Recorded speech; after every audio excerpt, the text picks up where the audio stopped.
Adequate notice of this meeting of the Mayor and Council has been provided to the Co-Star, the official newspaper of the Borough of Belmar, and the Asbury Park Press, and notice of this meeting was posted on the bulletin board and on the municipal website. Take roll call. Councilwoman Donovan? Here. Councilwoman Kinney? Here. Councilman de Blasio? Here. Councilman Maroney? Here. Mayor Buckafusco? Here. Okay, please stand for the Pledge of Allegiance. I pledge allegiance To the flag of the United States of America and to the republic for which it stands, one nation, under God, indivisible, with liberty and justice for all. Please remain standing for a moment of silence for our troops, their families, first responders, and tonight for Captain Al Majeski.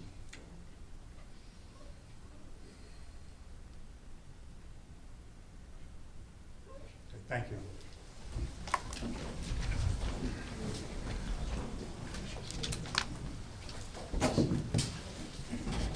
Okay, tonight we have a number of proclamations, and we like having proclamations, especially when they honor people who have many years of service in volunteerism here in Belmar. And of course, I'm talking about George Comitas, who we're honoring for 50 years of service in the Belmar Fire Department.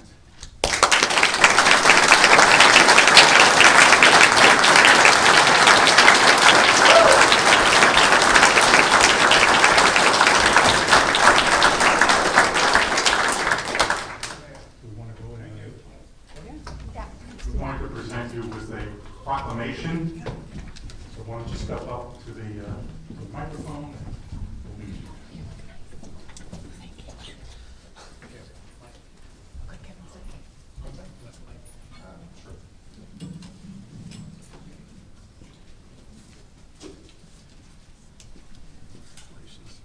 George, congratulations. Thank you, sir. So honoring George Comitas upon this occasion of his 50 years of distinguished service with the Belmar Volunteer Fire Department. Whereas George Comitas had been a proud resident of Belmar, New Jersey, and a devoted member of the Belmar Volunteer Fire Department since December 1st, 1975, giving freely of his time, courage, and dedication to the protection of life and property in our community for 50 years, achieving life membership on December 1st, 1995, and proudly marking his 50-year milestone on December 1st, 2025. And whereas throughout his remarkable 5 decades of service, George Comitas has responded tirelessly to fires, emergencies, and disasters, placing the safety and welfare of his neighbors above his own, embodying the highest ideals of volunteerism and civic duty, even earning recognition for most alarms answered in 1997, 2007, and 2008. And whereas George Comitas has served as a mentor and inspiration to generations of firefighters, generously sharing his knowledge, experience, and wisdom, having served with distinction as captain in 1984 and as chief from 1994 to 1996, earning the prestigious honor of Belmar Hook and Ladder Firefighter of the Year in 2005, and has contributed to the strength, training, and tradition of excellence within the Belmar Volunteer Fire Department. And whereas the extraordinary commitment demonstrated by George Comitas is a testament to his selfless character, his love of Belmar, and his unwavering loyalty to the men and women who served alongside him.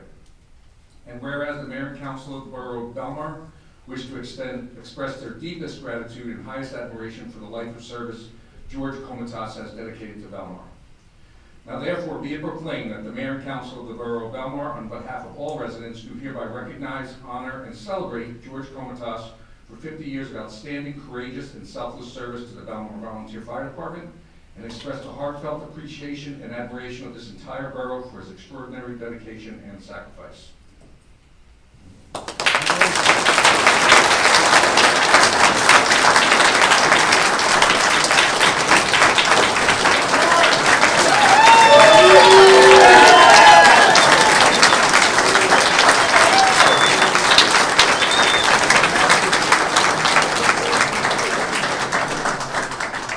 Just real quick, I never knew what a volunteer fireman was.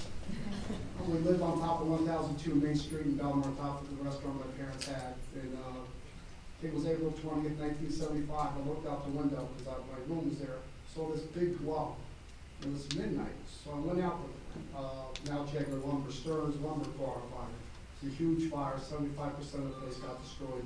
No fireman got hurt. I ran there, and a fireman asked me to help pull down the fence, and I ended up being a volunteer. Never had an idea what a volunteer fireman was. My parents cared how many dishes I could do.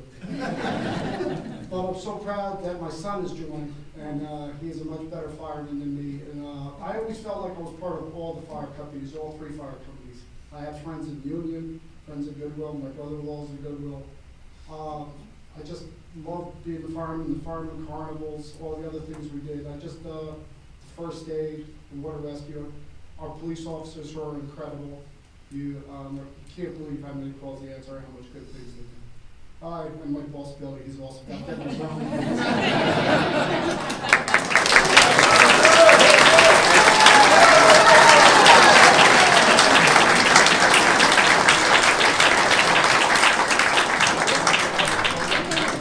Oh, pictures.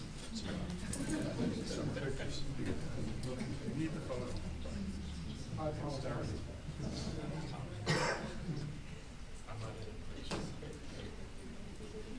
Anyone else would like to? Yeah. Family, friends?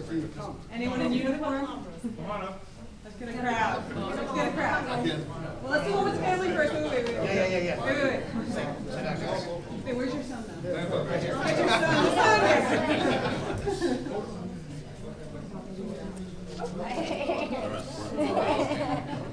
We got a coordinator over here. Yeah. Okay. One. Everybody. Look at here, guys. Okay, come on up, guys.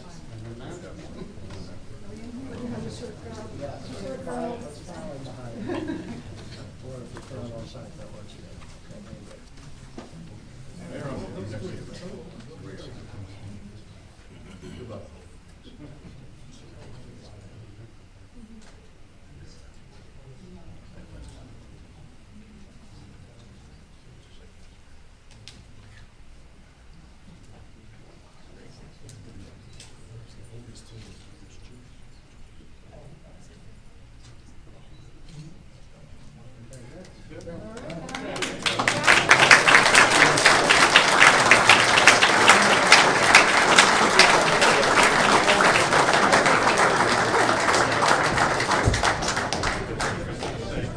Oh, good.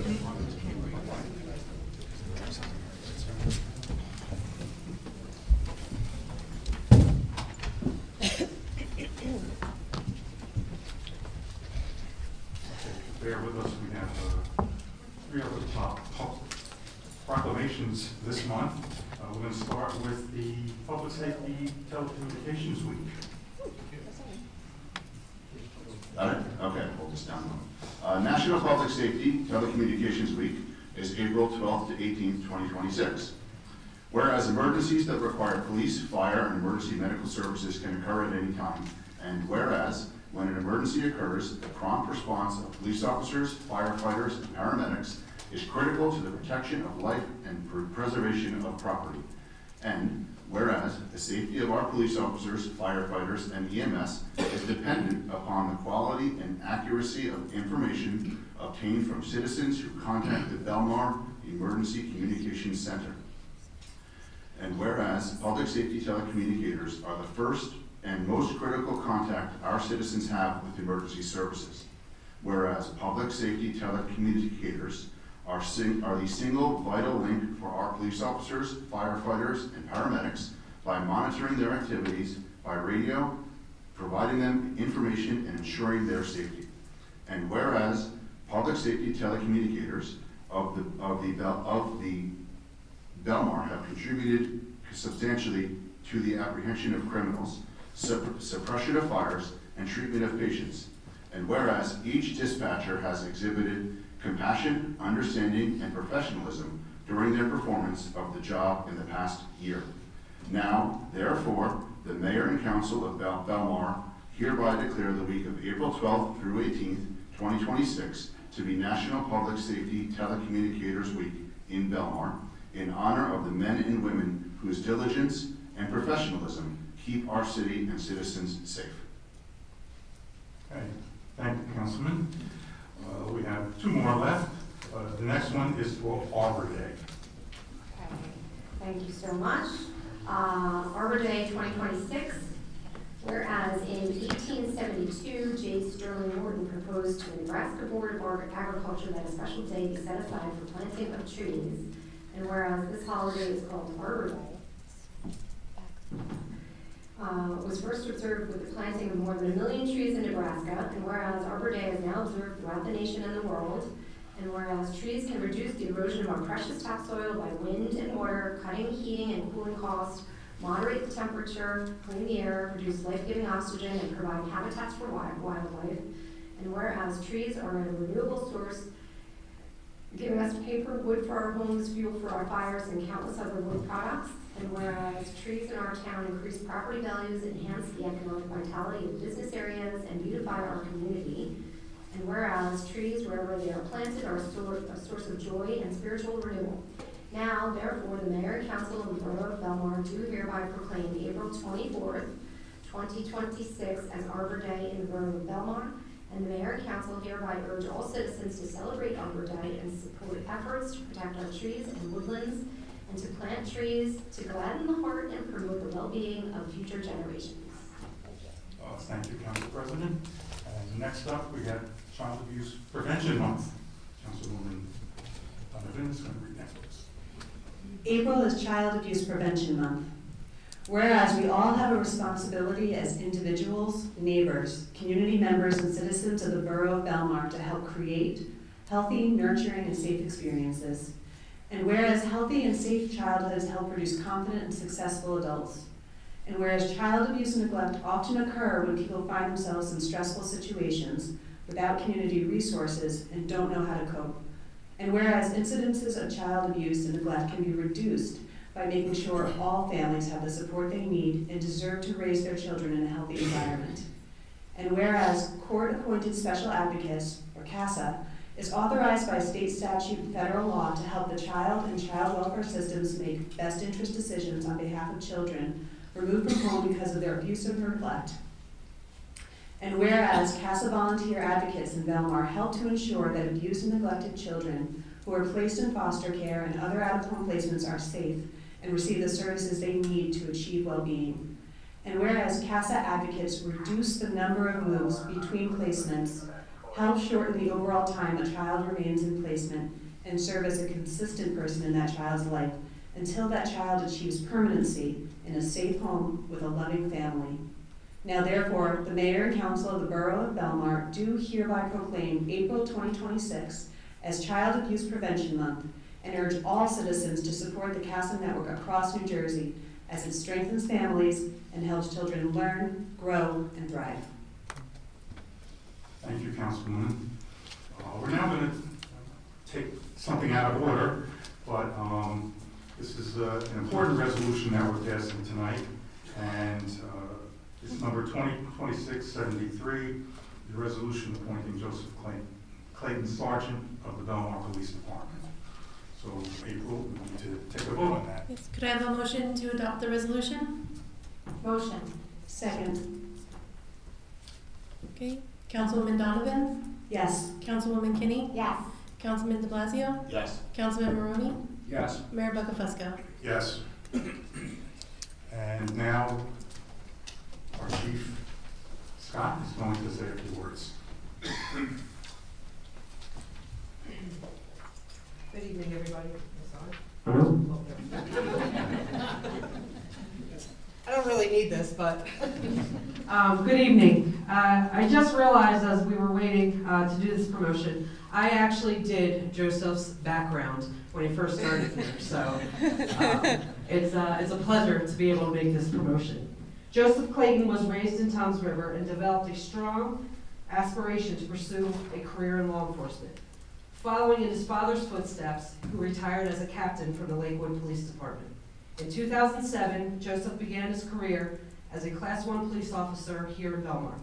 And in 2009, he advanced to the position of a Class 2 officer. In 2012, Joseph became a state corrections officer while still serving as a Class 2 here in Belmar, and served correctional facilities for 4 years.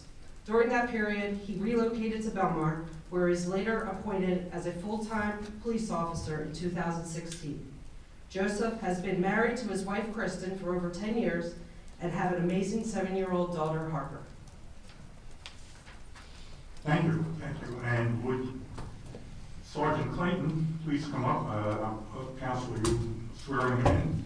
This one? Okay.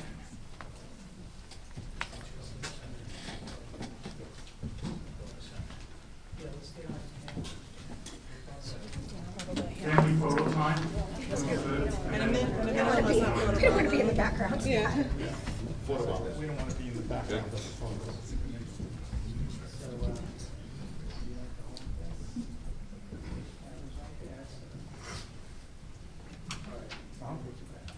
Please raise your right hand.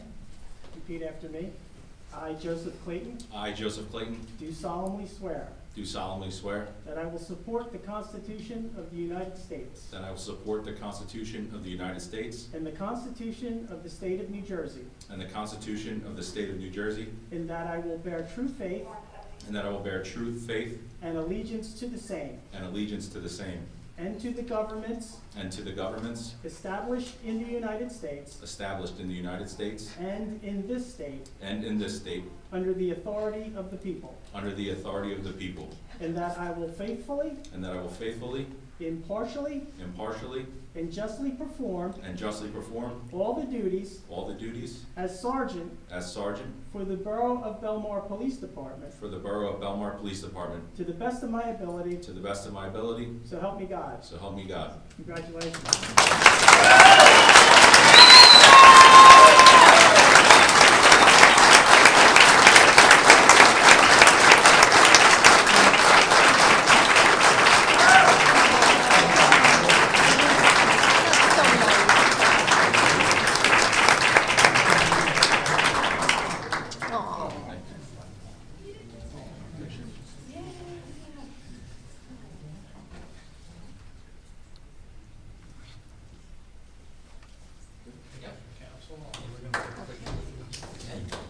You can say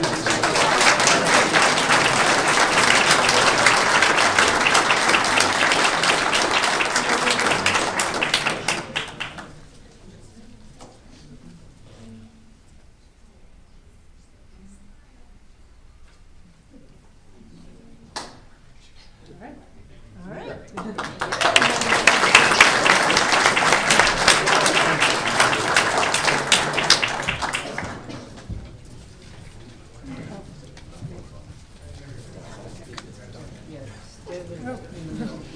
Duck, he says. How short does he think we are, exactly? Yeah, right. Maybe we are out.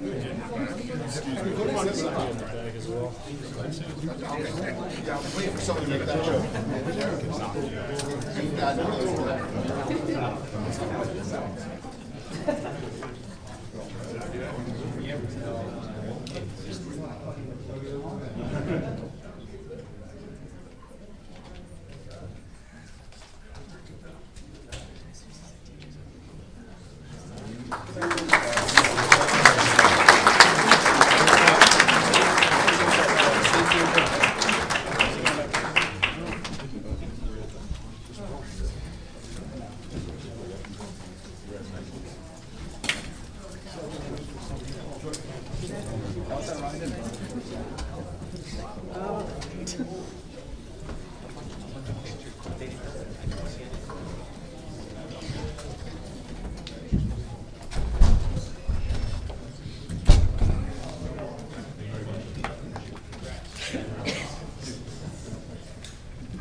Oh, yeah, but I wasn't.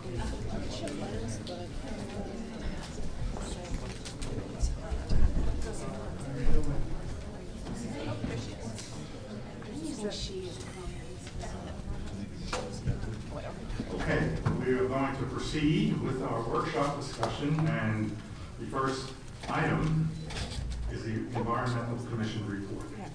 So I invite members of the Environmental Commission to come up, introduce yourselves, and give us the report. Are we going to? You can go sit, I will work it from here. But let's introduce everyone first. All right. So you guys, or you can stay there. It is up to you. Okay.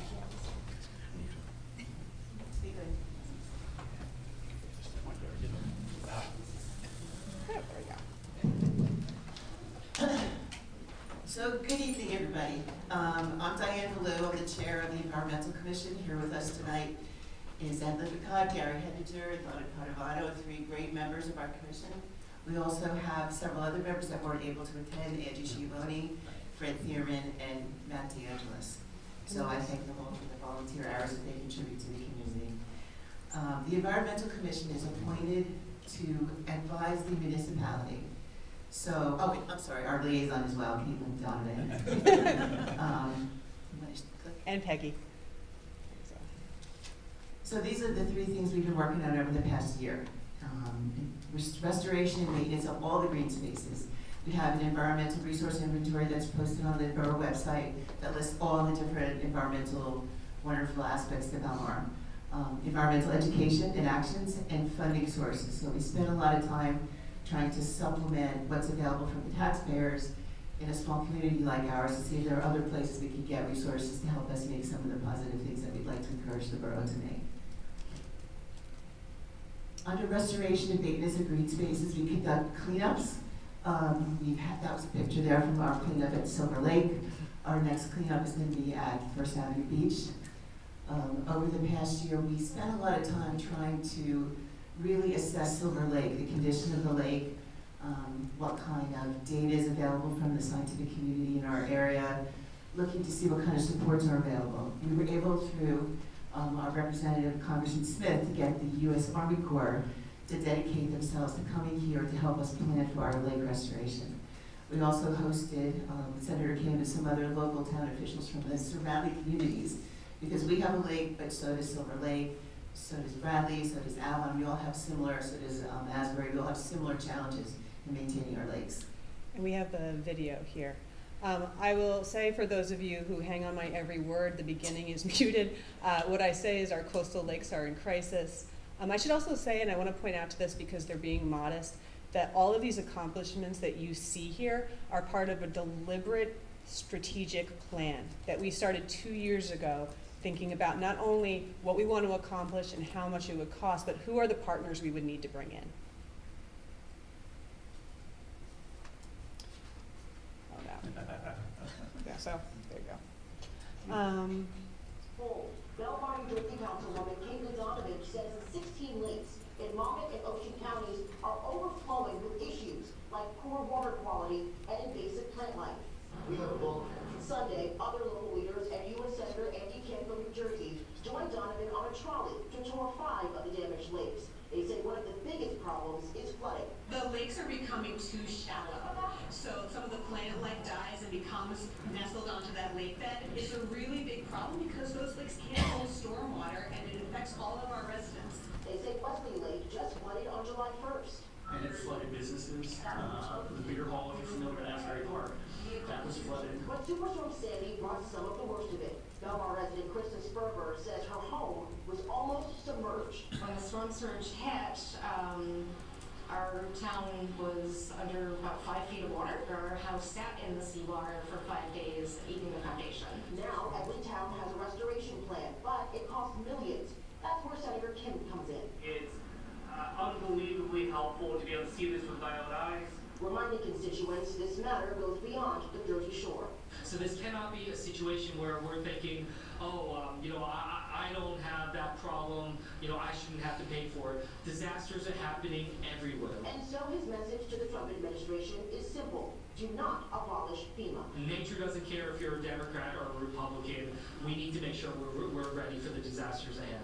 Senator Kim says he wants to build on today's tour to give residents the support they need and is already having deep conversations with the Trump administration to find out and figure out what's next for disaster relief. By the way, he heads back to D.C. tomorrow. In Belmar, New Jersey, Brittany Miller, News 4 New York. Okay. So these are some of the things I wanted to mention tonight, or all of us wanted to mention about what we managed to accomplish so far. Some people may have heard that there are some people who are not as fond of the number of Canadian geese that are around the lake. So we have worked with a lot of different people who have more knowledge than we about what kind of conditions make a lake less habitable, less attractive. What kind of things can we do with it, nesting, with the eggs.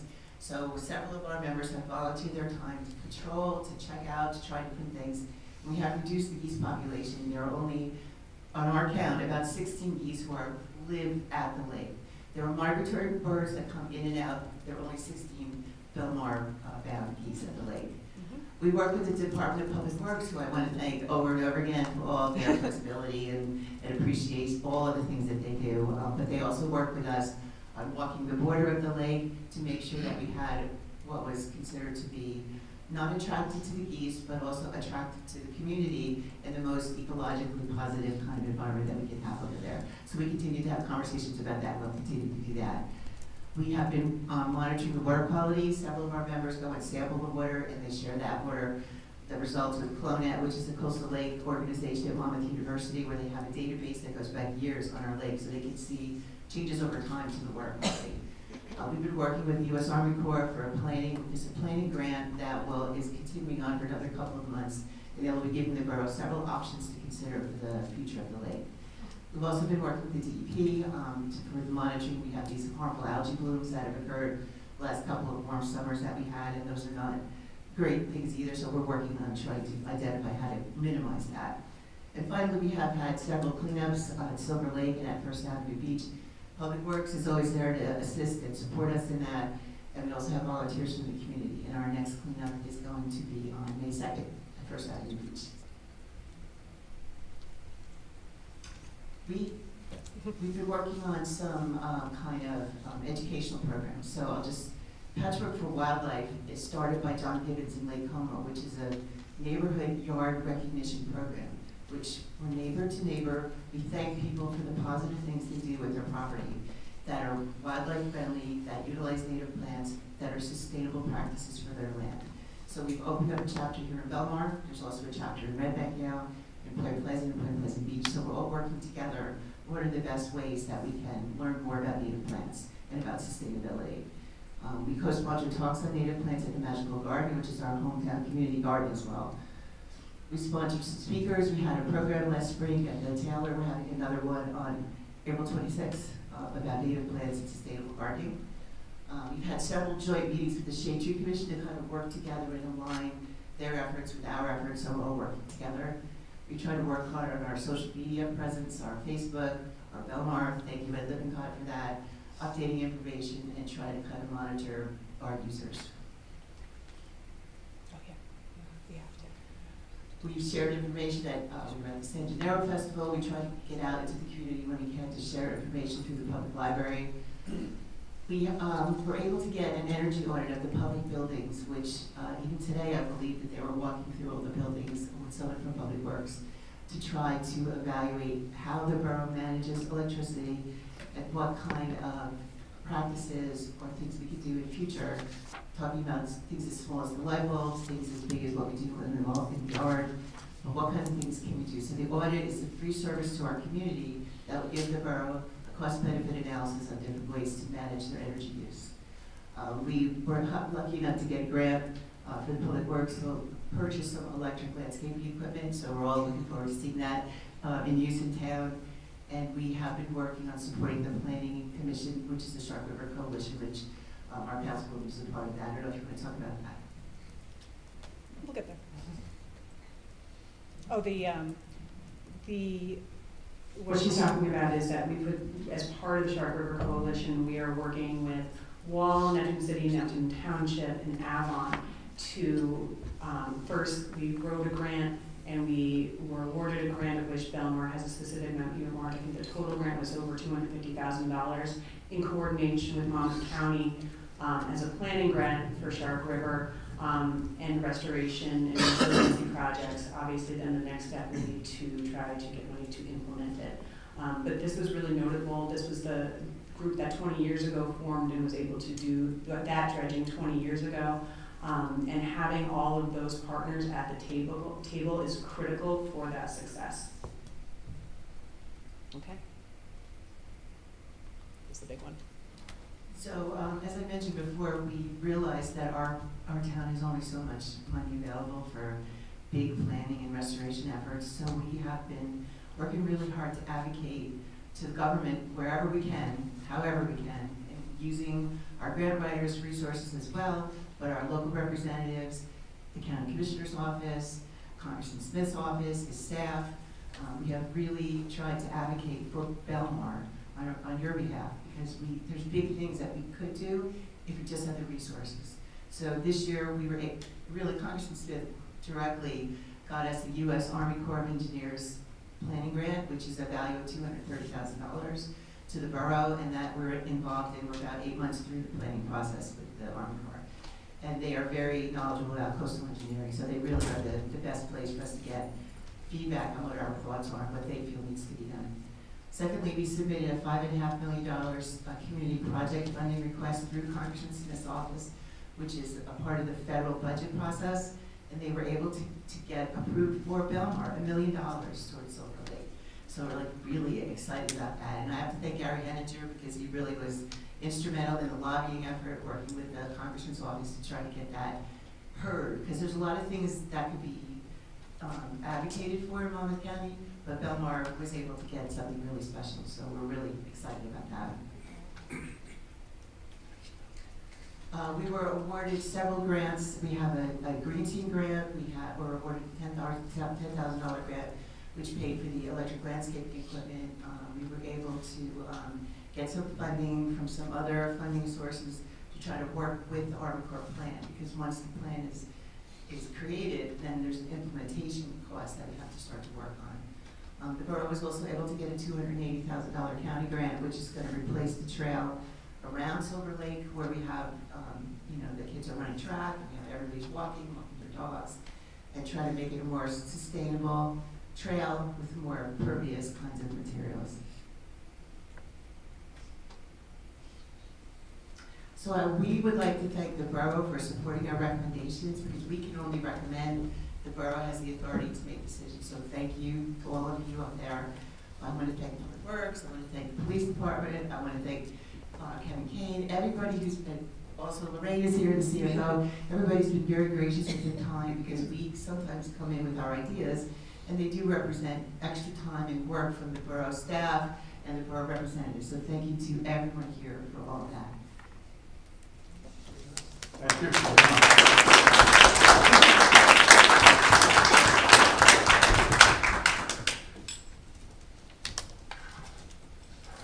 I would just like to comment that we as residents of Belmar are so lucky to have such an active environmental commission and covering all of the things that they're doing, as you saw in the PowerPoint presentation.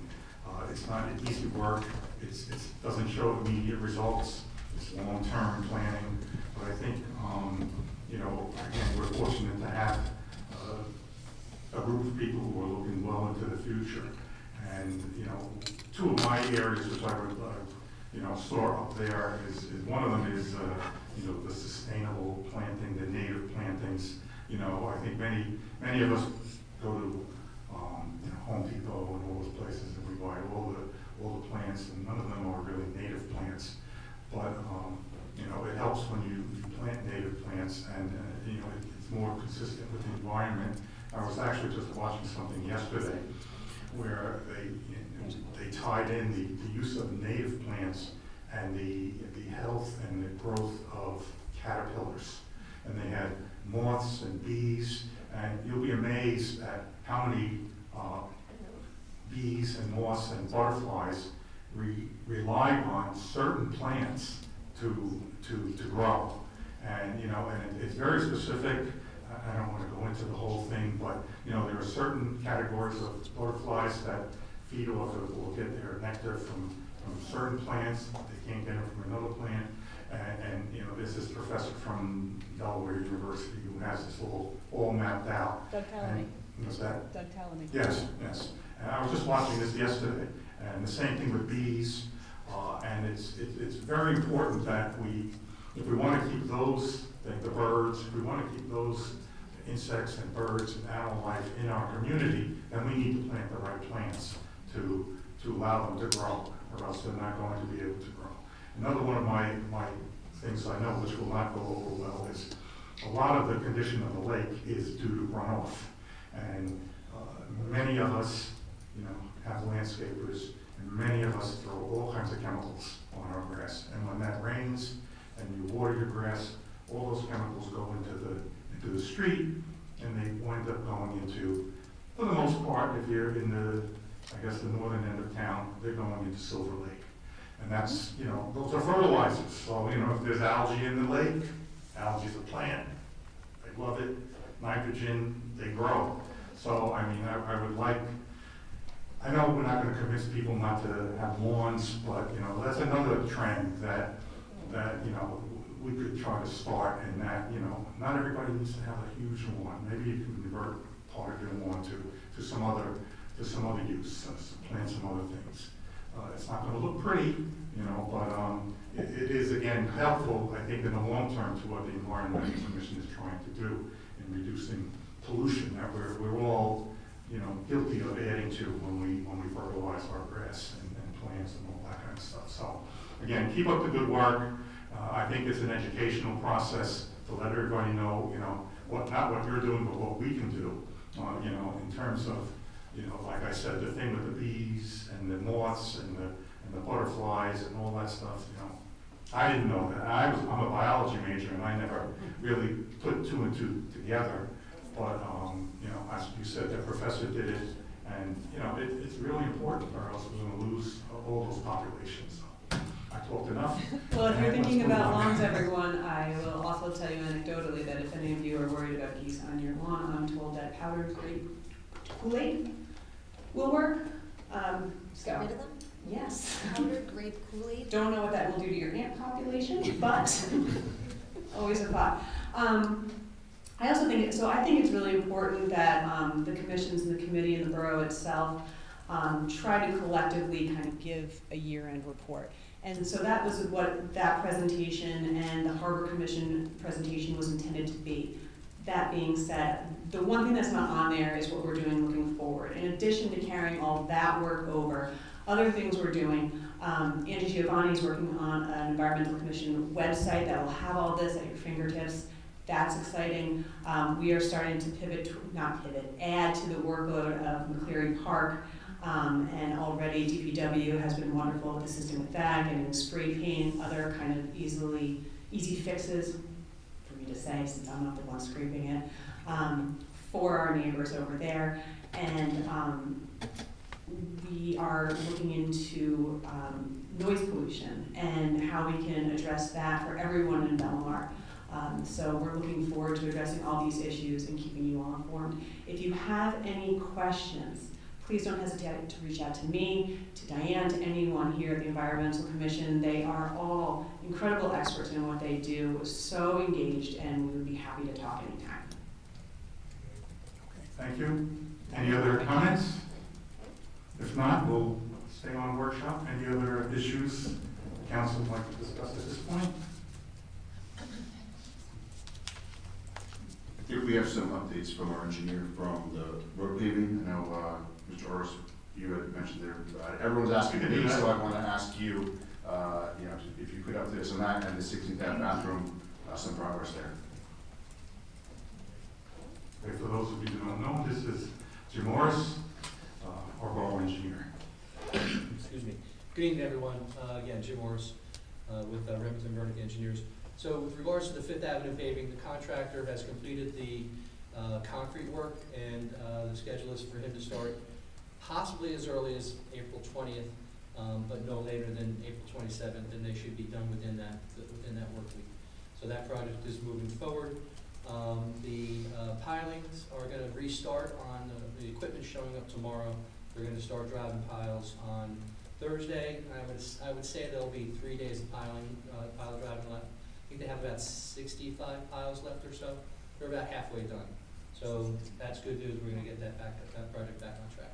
Jim, do you know generally what they're doing to solve that problem? You said they're driving it. Are they drilling first and then putting the piles in? Larger equipment. So the equipment that they had brought on site, they had an auger to drill through the soil before they would drive the pile, to set the pile. Pilings are designed to be an embedment depth of 32 feet. The pilings that were bid on the project are 45-foot piles because the building's gonna be above the elevation of the sand. So what they ran into was the soil layer and their equipment. Their equipment couldn't get through the soil layer. So there was an additional consideration given to unforeseen circumstances. So what that means is he had to order bigger, he had to secure larger equipment to deal with the issue with the soil.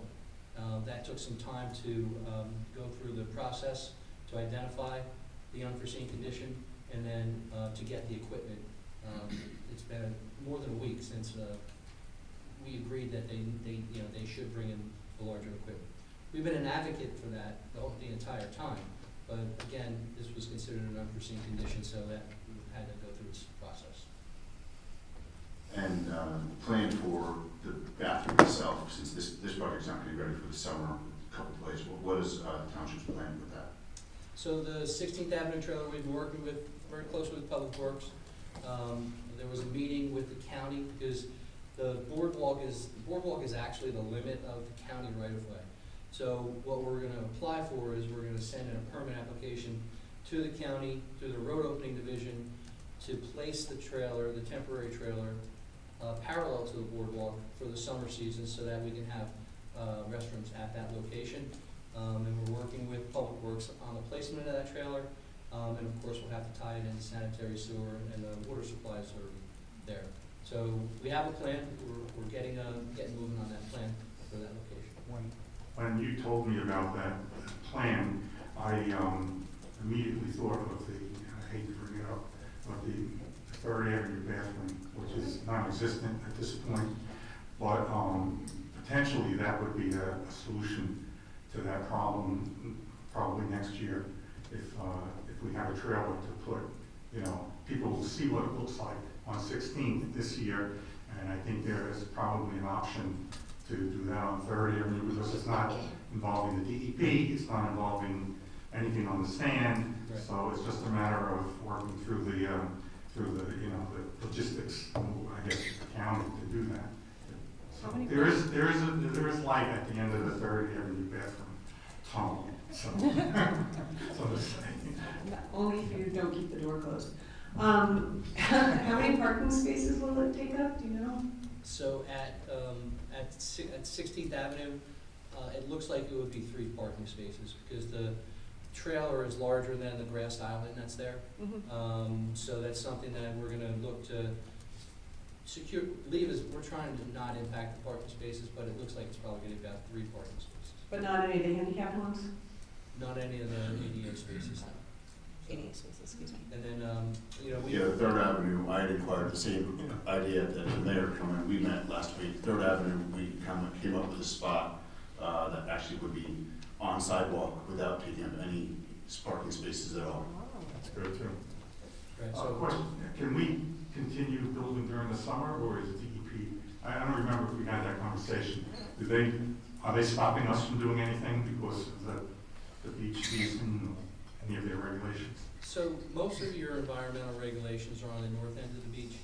And Mr. Musto is well aware of the regulations, and usually it has to do with the piping plovers and beach raking. With the pile driving schedule, the contractor should be able to start framing first week in May. I don't anticipate there being any impacts on restrictions. So the piles will be done at what point, the first week of May? No, they should be done midweek next week. Okay. Today's the Oh, that's Today's the 15th? It's 14th. Today's the Tomorrow's 14th. tax day. So today's the 14th. So I would tell you by the 21st, the piles should be completed. Again, half of the piles are already driven. Right. And then the contractor has permits and he's ready to start framing shortly thereafter. The framing, it's stick frame construction, so it should go pretty quickly. They have to set the band boards and whatnot. So I would tell you that by mid-May, they should be off the beach per se, because the framing also includes trusses, so they have to set the trusses. It's not like they're gonna be framing the trusses individually, so it should go quick. When will the playground be moved? So the playground, most of the equipment will be able to like reset it in the same location. I forget, there's one piece of equipment, one of the smaller pieces that has to be moved. And then the fencing needs to be moved out a little bit. That's all part of the permit that we got from the DEP. Right. Okay, thank you. Thank you. Thank you. Anything else, council members? No. Oh, yeah. We can talk about that now if you'd like, or we can do it at the, when it comes up. You can do it when it comes up. All right, that's fine. Okay, well, let's move on to petitions. Mayor, I do not receive any petitions. Approval of minutes. Can I have a motion to approve the minutes of the March 24th meeting? Motion. Second. Councilman Donovan? Yes. Councilman Kinney? Yes. Councilman de Blasio? Yes. Councilman Maroney? Yes. Mayor Buckafusco? Yes. Okay, reports of council. Councilman McDonough. More of me. The Tourism Commission will meet tomorrow. We will be discussing the upcoming World Cup and potential grant implications for events around that. Don't worry, not matching ones. And I'm pleased to report we are bringing back the Belmar Farmers Market. This will be starting on May 24th. It'll be on Sundays from 9 a.m. to 1 p.m. I have a long list of things that will be offered there. We are trying to keep it food-centric, but activities for children. Also matcha, bread, Shoobies, which is a coffee vendor that does like iced latte that they can for you. Popcorn, lemonade, fresh eggs and produce, even children's clothes and pottery, and artwork and jewelry. So please come down, it's going to be great. We already heard about the Environmental Commission, but we do have upcoming events. The Shark River Cleanup Coalition will have a cleanup on April 25th in Neptune City. On April 26th will be another event which Council President Kinney will share with you. And on May 2nd, we have that First Avenue Beach cleanup. Please come out for that. The Belmar Historical Society hosted a wonderful event this weekend in coordination with historical societies from all over the shore, Manasquan, Wall, Neptune City, Bradley Beach. It was a beautiful event and really kind of tied in both our shared culture down here along with all the like beautiful idiosyncrasies, you know what I'm saying, of all of our towns. So thank you to the Belmar Historical Society. We also had a Belmar Cares event. Now Belmar Cares was started here in Belmar by Claire Dykey and Kyle Tello. I'm doing well. They had the Blue Abyss band play. Belmar Cares, in case you don't know, helps breast cancer survivors with financial and social costs, and they also donate to other local organizations like Mary's Place by the Sea. I know October is Breast Cancer Awareness Month, but unfortunately, breast cancer is a year-round condition, and these type of charities are so critical for the support both patients and caregivers need. I know from what I do that breast cancer is an unusually expensive condition, and once you have breast cancer, those costs never go back down to pre-diagnosis levels.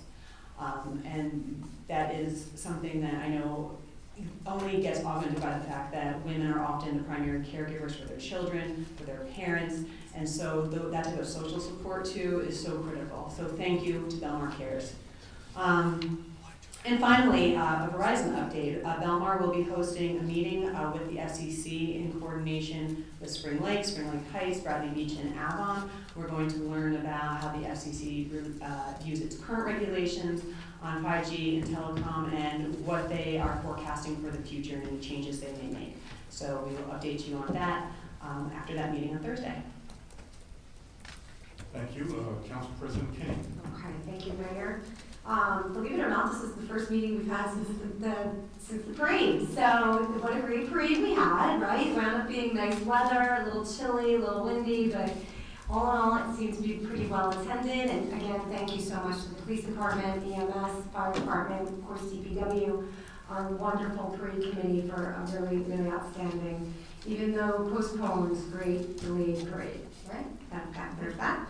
Around recreation, summer tennis lesson sign-ups started April 1st and are happening now, as well as the running club sign-ups, so please do sign up and get involved. Summer basketball sign-ups are going on for 2nd through 8th graders. It's a great summer program for kids. And summer camp and junior guards registrations are closed and full. We are full to capacity in both of those groups this summer. Shade Tree Commission, I already mentioned, but Arbor Day is coming up on April 24th. Arbor Day is celebrated in Belmar by both our elementary schools. St. Rose Grammar School will be doing their planting of trees at the library at 10 a.m. And the Belmar Elementary School will be doing their 4th graders will be planting trees at 1 p.m. on their Belmar Elementary School grounds. April 26th, as Kate mentioned, is a team effort between the Environmental Commission and the Shade Tree Commission, rooted in Belmar, which is an event that's going to take place at Taylor Pavilion on the 26th from 10 a.m. to 12 p.m. There's going to be speakers and tables with information about local native trees, native plantings, honeybee keepers. There's about 10 or 12 tables of information, so come out and check out Rooted in Belmar. I'm excited to actually go to that. We are also going to be planting 8 more trees around this area, Main Street, and around the police department to help beautify our police grounds. Belmar Elementary School would like us to know that the Scholastic Book Fair is next week, April 20th to the 24th. The PTO is hosting a jewelry sale. So on May 5th, they're going to be asking for donations for women. We all have it, costume jewelry that we don't really use or wear anymore. They are looking for donations because then they recycle that jewelry. The kids will give that away as Mother's Day gifts to their mothers. So I thought that was a great idea. You can drop that off at the Belmar Elementary School, so do that. And let's see, PTO fashion show for Belmar Elementary School is May 8th. And that's also at Taylor Pavilion. I believe that in this year it's Derby. I had to explain to my daughter that they probably meant Kentucky and not roller. So. One more little announcement. St. Rose High School applications for the 2026-27 school year are now being accepted, and St. Rose would like us to know that they're inviting families to come tour the school or shadow a student firsthand. New academic offerings include a premier business program with 10 courses featuring forward-looking classes like Principles of AI and Honors Economics and Personal Finance that equip students for the future. With over 20 varsity sports and dozens of extracurricular opportunities, the students at St. Rose High School are challenged to grow both in and out of the classrooms. So for more information on tours and how to apply, you can go to srhsnj.com. Couple other things, Porch Fest, May 9th, May 9th, I believe it's from 12 to 6. The event will be posted on Instagram, but once we have a list of what porches and bands and all of that, that will also be out somewhere. We'll be posting on Facebook and around town. And graduation banners are coming soon. So I'll be working with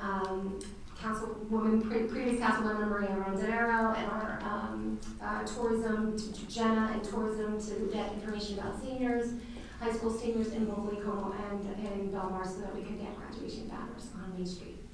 And that's all I have. Thank you. Thank you. Councilman. Yes, so on the planning board, we have a meeting on the 20th, this upcoming Monday. We have no applications in front of us, but we will be finalizing, I think, again, the review of the signage ordinance. We've been talking about that quite a bit, planning. Harbor Commission is the next day, on the 21st. That'll be both of them are at 7 p.m. And just to add on the events calendar, this is Autism Awareness Month. And on Saturday, the 18th, at the Friendly Sons of the Shillelagh are hosting the Plunge for Autism, and that's at DJ's. I think it starts at 10 a.m. The plunge is at around 12. It's on their website. Please, if you can, donate. I do it every year. It's a great cause. All of the groups in Belmar that support autism, especially on this month, all year round. The police do a lot. They have their logos on their windows. So I want to thank anyone that's supported this cause, especially during this month. But in the meantime, if you want to have some fun, go to DJ's on Saturday and jump in the ocean. It'll be fun. I believe Harbor Commission though is at 6. Is that? 6, not 7. Which one? Harbor Commission starts at 6. Oh, sorry. So come at 7, it'll be fun for you. I did have, I had them reversed, I apologize. Okay, Councilman Moroni. All right, so the ADA had their first meeting of the year on the 31st. For me, it was kind of a get-to-know-everybody scenario. We did decide on a quarterly schedule for ongoing meetings. There was discussion about bringing back a disabilities awareness program that has been run in the past. Barry Trovo was a big part of that. So I've been in contact with Barry, and we're going to be doing that. But one thing I want to say about that committee is I was very, very impressed by both the passion and the knowledge they brought to it. The amount of programs that are out there is stunning to me. I didn't realize at all how significant it was, and it seems like they know everything about it. So I think that we're going to be able to get some things done this year with that. Okay, I have nothing to report, so we should move on to the public session. This is the public session on the resolutions only. If anyone has a comment or question about a resolution, please step forward, state your name and address first.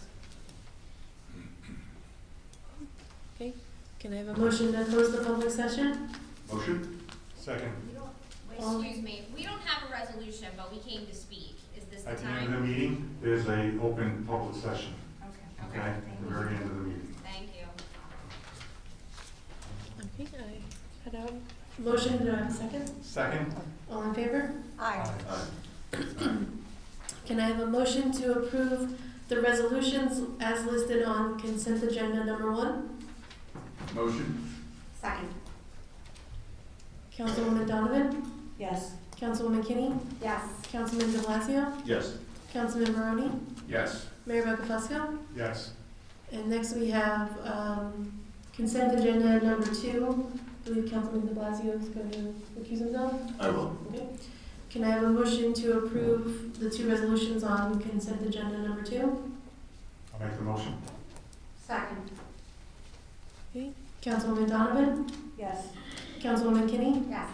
Councilman Barone? Yes. Mayor Buckafusco? Yes. Next we have ordinance 2026-07.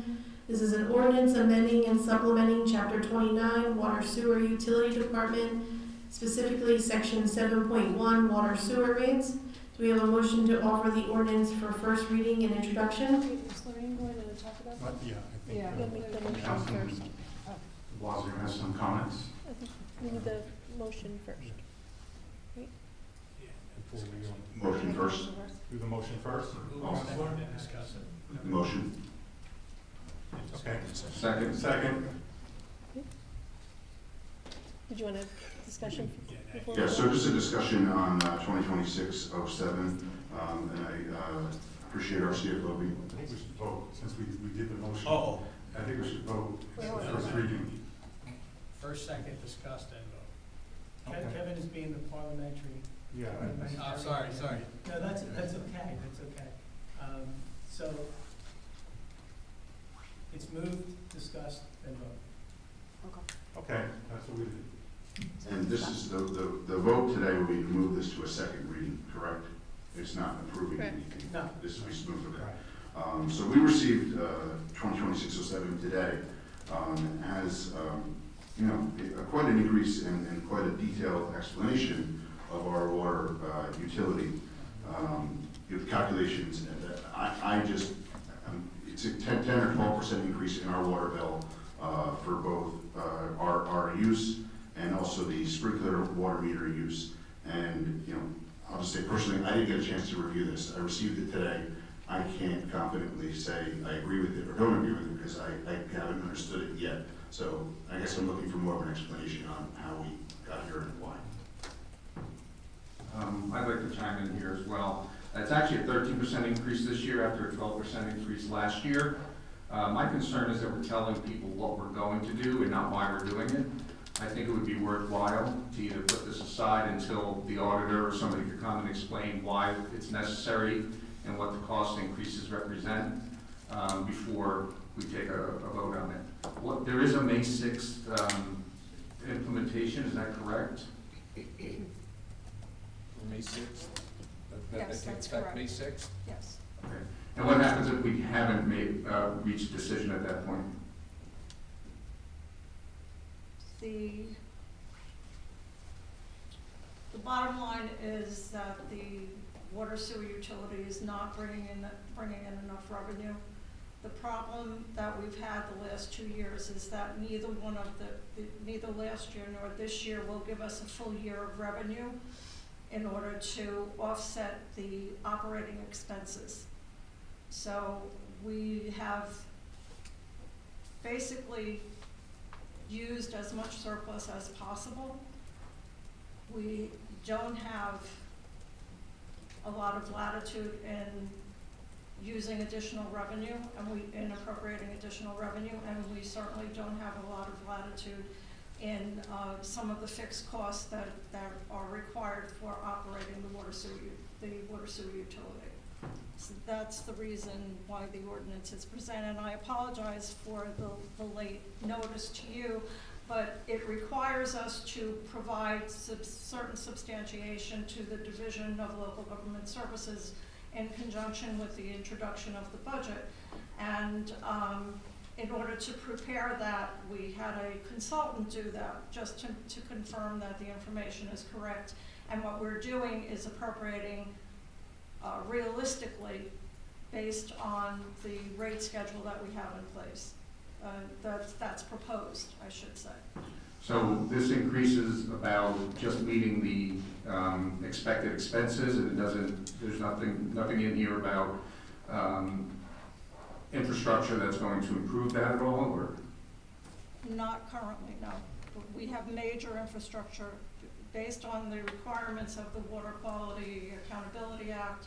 We have major infrastructure projects that have to be addressed within the next few years that will require significant input from the water, significant financial support from the water sewer utility. Without raising the rates at this point, we are setting ourselves up for another year of problems. I guess my concern is that I don't want to get into another situation like we did last month where we're approving something without explaining it to anybody in town. I mean, I still hear from people, why did it go up so much last year? It's going to go up more this year. So I agree with Councilman de Blasio that I think I need more time to consider this before I can vote on it. Well, procedurally, let me just review. This is an ordinance, and tonight what we're doing is the first reading. Right? The second reading is the point at which the public has input, and that's the reading that actually passes the ordinance. Okay, so that's the first thing. For us just to introduce it tonight is not, we have to vote on it again. In other words, at the next meeting to actually make it law.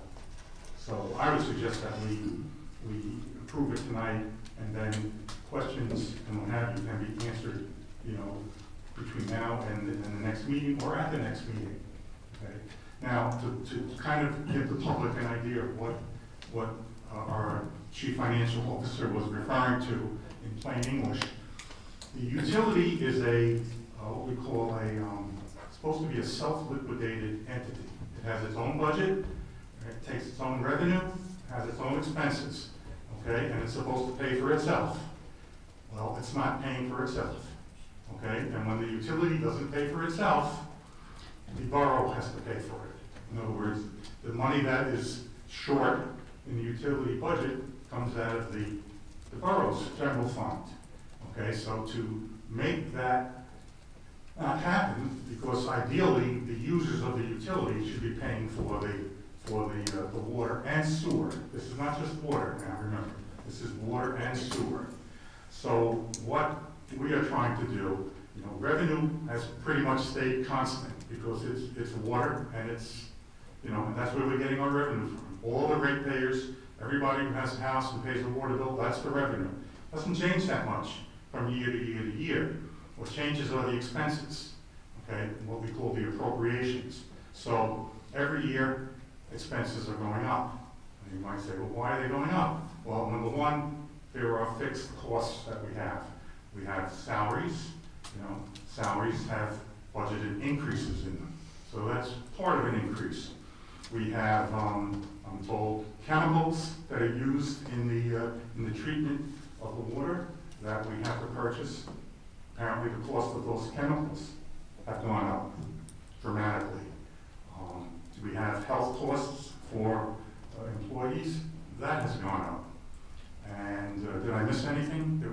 I know there were 4 things, I think I think there was one other area. There's also the water that we purchased from the New Jersey American Water Company and from the South Yeah, Mountain. we purchased water from American Water Company and Manasquan, I don't know the exact name. So those rates have gone up. So we have a situation where our revenue is constant and our expenses are being raised. So the only way that the utility can meet that, and through the budget we have to, is by increasing the revenue. So that's what this is designed to do. And if we don't do it, all it means is that next year in the budget, or this year in the budget, we will have to take whatever the amount is, $300 and some odd thousand that we would have gotten from the increase, will come out of the general fund and will go into the utility. So, and that means that something in the overall budget amounting to that 300 and something will have to be cut. Okay? So that's where we're at. That's the council's decision. Do we want the payers, the rate payers who use the utility to pay their fair share for and meet the expenses, or do we want to say no, we want to give the rate payers, a break, and we'll let the taxpayers pay for the utility, or whatever the shortage is in the utility? That's not the way it's supposed to work. The way it's supposed to work is the utility is supposed to be self-liquidating. It's supposed to pay for itself. So, and that's it. That's the bottom line. There's not much to it. Everything increases. The water increases, the chemicals increase, salaries are going up a little bit. It all adds up. So, we need additional money to do that. We have some money in surplus, but we don't want to use that money based on what our auditors say, because it's not that much. And if you use up all of your surplus, then if something happens, the taxpayers are going to be on the hook again to make up the difference. So no matter which way we turn it, look at it, it's a situation where the rates have to go up. Now, there is a kind of like a silver lining to this dark cloud, and that is the work we're doing in our infrastructure. For example, the 8th Avenue relining project will, in the long run, hopefully save us costs with the SMRSA, which is the sewage authority. And that was the 4th thing that was causing the increase. As we explained once before, when water infiltrates the sewer line, groundwater, that water then goes to the sewage authority and it gets treated. We don't want to treat groundwater. We want to treat water that's coming out of our sinks and our sanitary water. But what's been happening is we've been getting huge sewerage bills because we're treating water that we're not using. It's coming from the ground. So over time, once the 8th Avenue project is done, I think we should see less water going to the sewage authority because we've plugged up all the holes that that's causing that. And there have been some days when we've had a lot of rain, and I know Mr. Kane has been on the phone with the people at the sewage authority, and they're like telling us we're getting to the point where we don't know if we're going to be able to handle all your sewage. That's correct, right? So, because they have other towns that they're doing too, and they have a limited capacity, and they're telling us, basically, you guys have to do something because when we have a lot of rain and whatnot, you're putting a strain on our system because all this water's coming down, and and we can't treat it all. I mean, ideally, in a perfect world, if we were doing this on a calculator, all the water that we use should be the water that's treated. So in other words, if we use 1 billion gallons in a year, we should only be treating 1 billion gallons. But if we use a billion gallons and we're treating 1.5 billion gallons, that's the problem. We're treating water that's not supposed to be treated. And that's the benefit of the project, for example, on 8th Avenue. So that's what we're doing now. So that's the, you know, because I don't know if you've, some of you may not have been to some of the presentations that our engineer did, but basically, and I'm probably oversimplifying, but all the drains and sewer lines and whatever all funnel to 8th Avenue. Am I correct? Pretty much, yes. So all the drain lines in the town are coming into 8th Avenue. And believe it or not, that line goes way up to the beach, right by where the 7-Eleven is and that old pump house. And then it goes around and down 18th, all the way to the sewage authority. So that's why 8th Avenue is so important, because all of our drainage is going to that spot. So you can imagine how much fluid is going through there. And as we all know, if you go down 8th Avenue, you can see the bumps like this, because those are all places where the sewer line is basically collapsing. But you know, we're actually in a good position because it was deemed we don't have to replace that. We can line it, and it will serve the same purpose as whether or not we have to replace it. So, you know, there is light at the end of the tunnel, but you know, we have to have the sewage authority, the water authority, basically become self-liquidating and pay for itself. The other long-term aspect to this for future generations, let's say, is that the state has a wonderful program where they loan us money, and actually I forget the name of it. What is it called again? The I-Bank. The I-Bank will loan the town money. There's forgiveness. It's really a good deal, but there's a catch. For the utility to get that loan, it has to be self-liquidating. So as long as we're not self-liquidating, in other words, as long as the utility isn't paying for itself, we can't apply for that loan to do all of the other infrastructure stuff that has to be done. So it's very important that we get the utility back on its feet, paying for itself. The ratepayers should be paying for the cost of the utility, and the plan that we have here, I think, will get us to that point. I mean, it sounds like a lot. It's like $14 a month on the base of $100, the minimum. A quarter, not a month. A quarter, I'm sorry, a quarter. So, you know, you're looking at what, $42, did I do my multiplication right? For $56 a year total if you're just using the base amount. So that's where we're at. There's also, and I'm not going to hide it, there's also an automatic 2.5% increase every year. And that's to keep up with the anticipated increases in expenses. Because if we don't do that, someone will be sitting up here 4 years from now saying, oh, we're not self-liquidating anymore, and we're going to have to go through this again.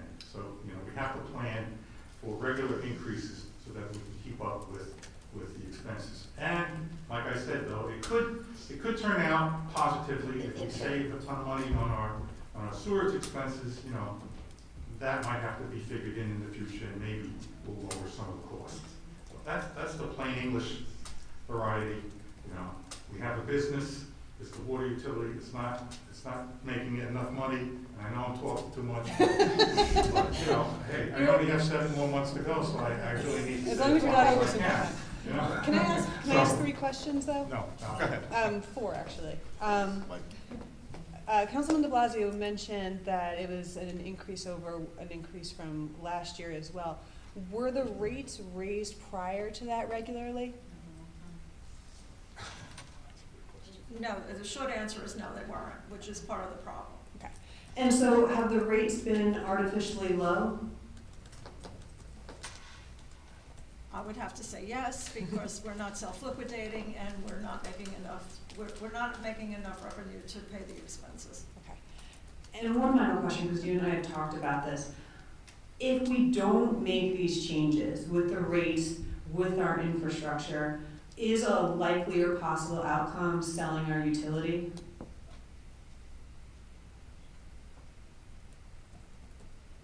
well, selling the water portion of the utility becomes a reasonable option for the future. And then my final question, Mayor, to address Councilman Maroney's concern. Can we get residents, and I'm happy to assist with this, information out to residents about this issue before the next meeting, and include in that not only a very simple explanation of the issue at hand and a simplified version of the proposed increases, but also utility assistance that may be available to them? I'm sure we can. I mean, I'm not sure what utility assistance is out there. I think once before we talked about overall utility assistance. Yeah, there's some information on the website. Yeah, I think we have some of that. In terms of what, I don't know what more we could send to the residents than the details that are in the ordinance. I mean, I think something very simple, one page saying this is being proposed, this is generally approximately what your increase might look at. Here are some of the reasons why.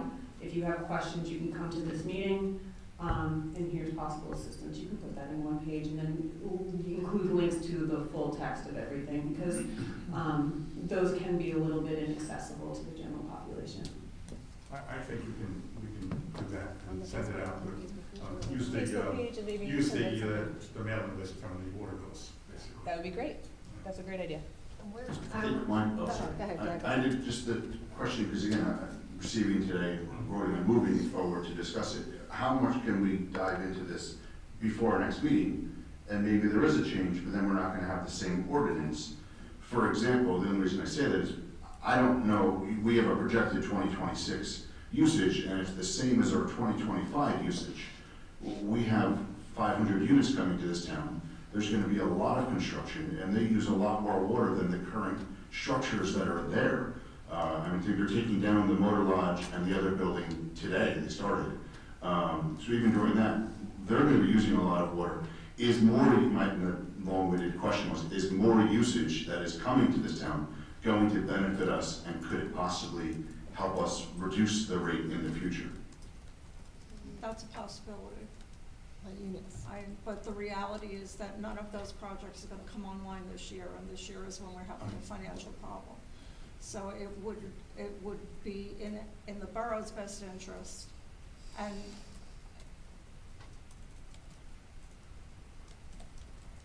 recommending something as unpalatable to some people as this is, it's necessary for the future health of the water sewer utility. And that's the unenviable position that the governing body is in at this point. Unfortunately, by not raising rates on a regular basis, which a lot of governing bodies choose not to do, you leave yourself open for the necessity of doing this in one fell swoop, as opposed to gradually increasing your rates to cover your costs and to maintain your self-liquidating status. I think that was the purpose of my question, is that I saw that 2.5%. Thank you for bringing it up to the public. And that's where it struck, is we're going to be using a lot more water in 4 years from now than we are today. And maybe there's an ordinance in 2 years ago, that we can reduce that or eliminate that if we're making the proper over. Yes, because we evaluate every year what the operation is, what's happening within the operation. It's just been a perfect storm of the inattention, if you will, to raising rates and to maintaining the self-liquidating status of the utility for versus what we're facing right now. The other thing you have to remember though too is the state will not let you anticipate revenue, right? Unless you have, like the increase they will let us anticipate. But obviously if we have more people using water, we will be getting more revenue in because they'll be paying for it, okay? But there's going to be a lapse you know, between them, and that's why we need to, you know, in increasing the rates, what we're also doing is we want to increase the surplus. Because at some year, you're gonna have to use that surplus to get you over that hump, so that, you know, next year, you can increase the revenue anticipated because you have collected it the year before. You know what I'm saying? You know, so, you know, we could say, well, there's a 500-unit apartment going up, and we know that they're gonna use X amount of water, and, you know, we're gonna get all this additional revenue in.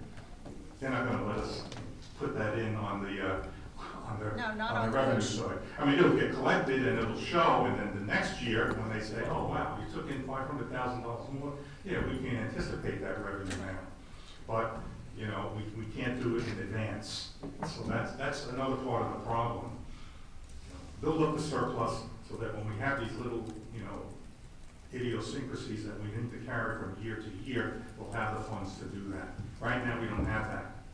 So, I mean, in terms of people coming, I mean, I don't think we need to worry about the new, you know, things that are going up and the additional units that are coming on, because all those people will be paying for water and sewage. And as they pay more and the income goes up, we'll be able to anticipate more revenue in the budget, and everything should stay balanced at that point. And one more question, where are we with the lighting of the 8th of May? Oh, I don't know. Is that started, or it started? It started, right? It is started. It's fine, it's got Councilwoman keep down and pass, They right? they should be done this week. Oh, it's gonna be finished this week? Yes. Hallelujah. I actually have an extra cone that they left right outside of my house. I should say that the pipeline will be finished this week. They have to go back and do 11 manholes, because it's not only the pipes, but it's the manholes that could have water infiltration. So those are also gonna be lined. Can we be sure to send out an information, Nixle or whatever it needs to be before these projects happen? Selfishly, I work from home, and they were literally right in front of my house and were so loud that I could not do work in my home. I had to find another location, and I cannot be the only person who had that problem, and any type of planning I can do in advance is much better. So if anything the borough can do to let residents know when this work is happening and what they can plan for would be really helpful. We'll do. Okay. So in conclusion, my recommendation is we vote this, and it's only an introduction. Next meeting is when the actual vote takes place to put it into effect. So if we want to get to that point, we need to do that tonight. Okay. So let's. Councilwoman Donovan? Yes. Councilwoman Kinney? Yes. Councilman de Blasio? Yes. Councilman Maroney? Yes. Mayor Buckafusco? Yes. Okay, next we have ordinance 2026-8. This is an ordinance amending and supplementing Chapter 3, Department of Administration, specifically Section 3-6, Tourist Development Commission. Do we have a motion to offer for first reading and introduction? I'll make the motion. Second. Councilwoman Donovan? Yes. Councilwoman Kinney? Yes. Councilman de Blasio? Yes. Councilman Maroney? Yes. Mayor Buckafusco? Yes. Okay, next we have public session. If anyone would like to make a comment, please step forward. Remember to state your name and address first. Good evening. My name is Edward T. Walt. I reside and own 1715 and a half River Road in our beautiful Belmar, New Jersey. Tonight I'm here to start with a little trivia. You know, I was reading an article today about Belmar, and in Italian, Belmar means beautiful sea. So I'm here to address some issues that are not beautiful. At River Road at 16th Avenue, we have a major entrance to our town. The roadways are filthy, the garbage, the rocks, the automobile debris.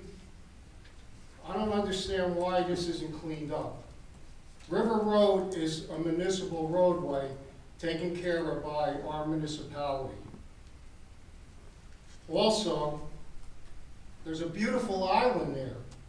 I don't understand why that island isn't developed with native plants, Arbor Days coming, with some trees, and a beautiful sign, "Welcome to Belmar," established in 1890, the beautiful sea. Instead, we have a "Welcome to Belmar" sign on a lawn of a business at 16th Avenue and Route 71. Also, a lot of great projects going on, which is good for our town. But everything seems to be close to the boardwalk, not close to the McCleary Park and Shark River. And our surrounding beach communities in the residential areas, the roadways run north and south, 2 roads, one in each direction.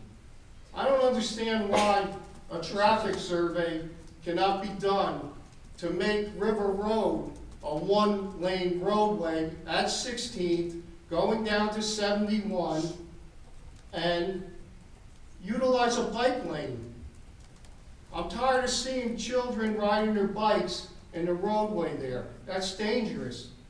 I'm tired of seeing people walking along the Shark River, stepping over garbage, stepping over mounds of dirt. The trees are dead. I don't understand why our council people and our mayor is not working with the state to make sure there's a maintenance schedule to clean that up and keep it clean, just like we do with McCleary Park. Speeding is an issue there. Nobody's doing 35.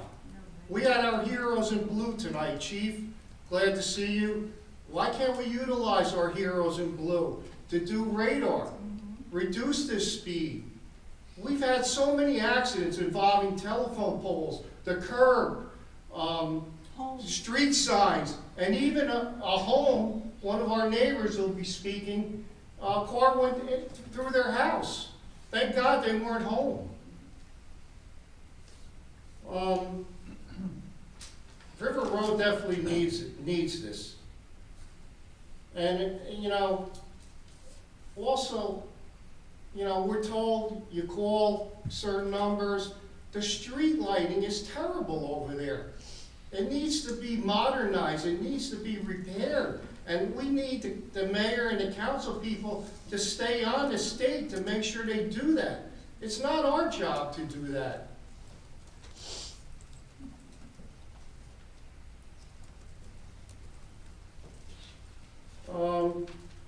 And basically, in closing, I'd like to thank you all for giving me the time to vent a little bit. We love our area. My wife and I and our 2 sons, we've been here almost 7 years now. This is the first time I spoke, and it's concerning to us and the neighbors. River Road was considered the forgotten, but we're not the forgotten anymore. We live here full time. We're homeowners, and we deserve to be served just like all our residents of Belmar. Thank you.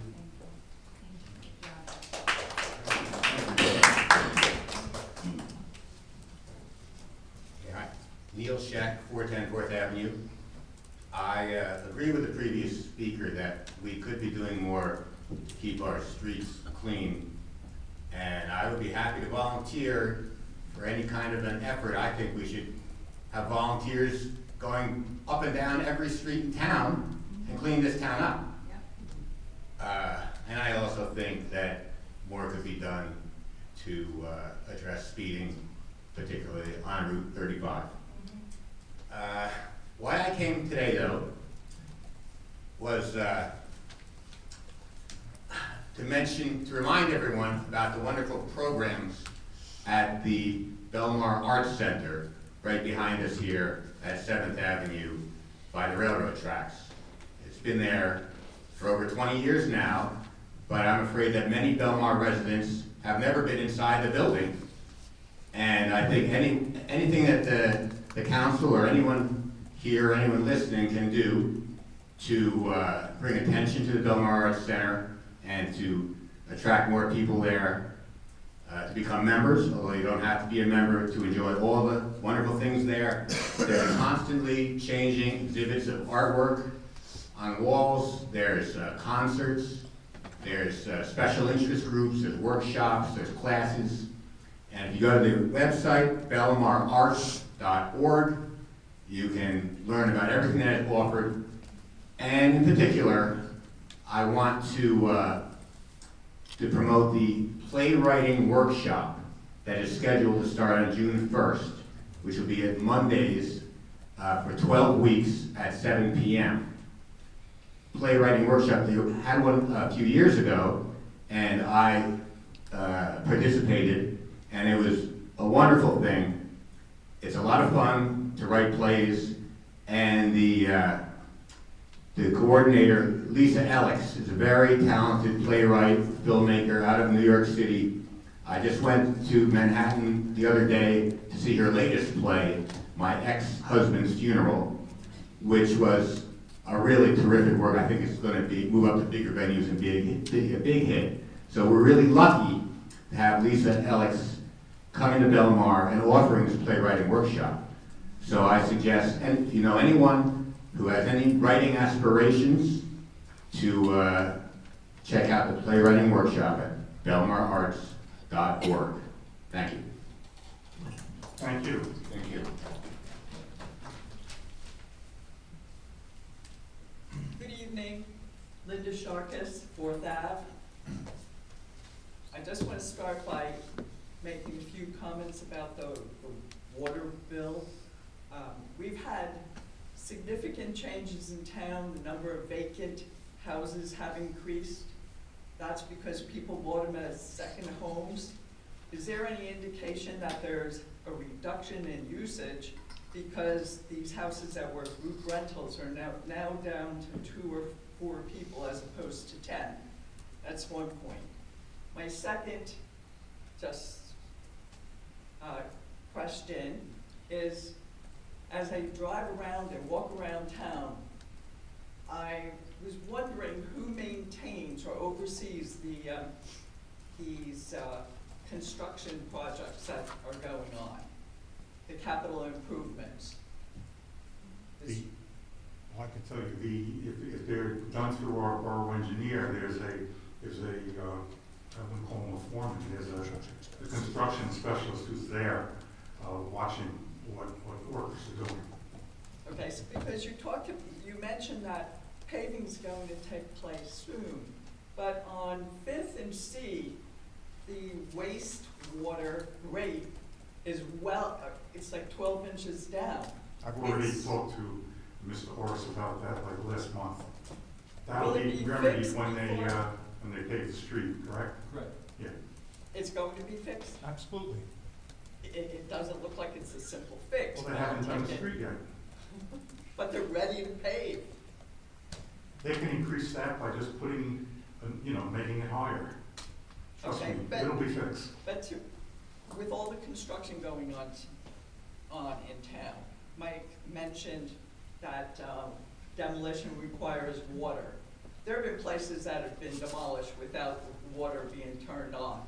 Who's supposed to oversee that so we remain safe? Because a lot of these old buildings have asbestos and just all the dust levels increase dramatically.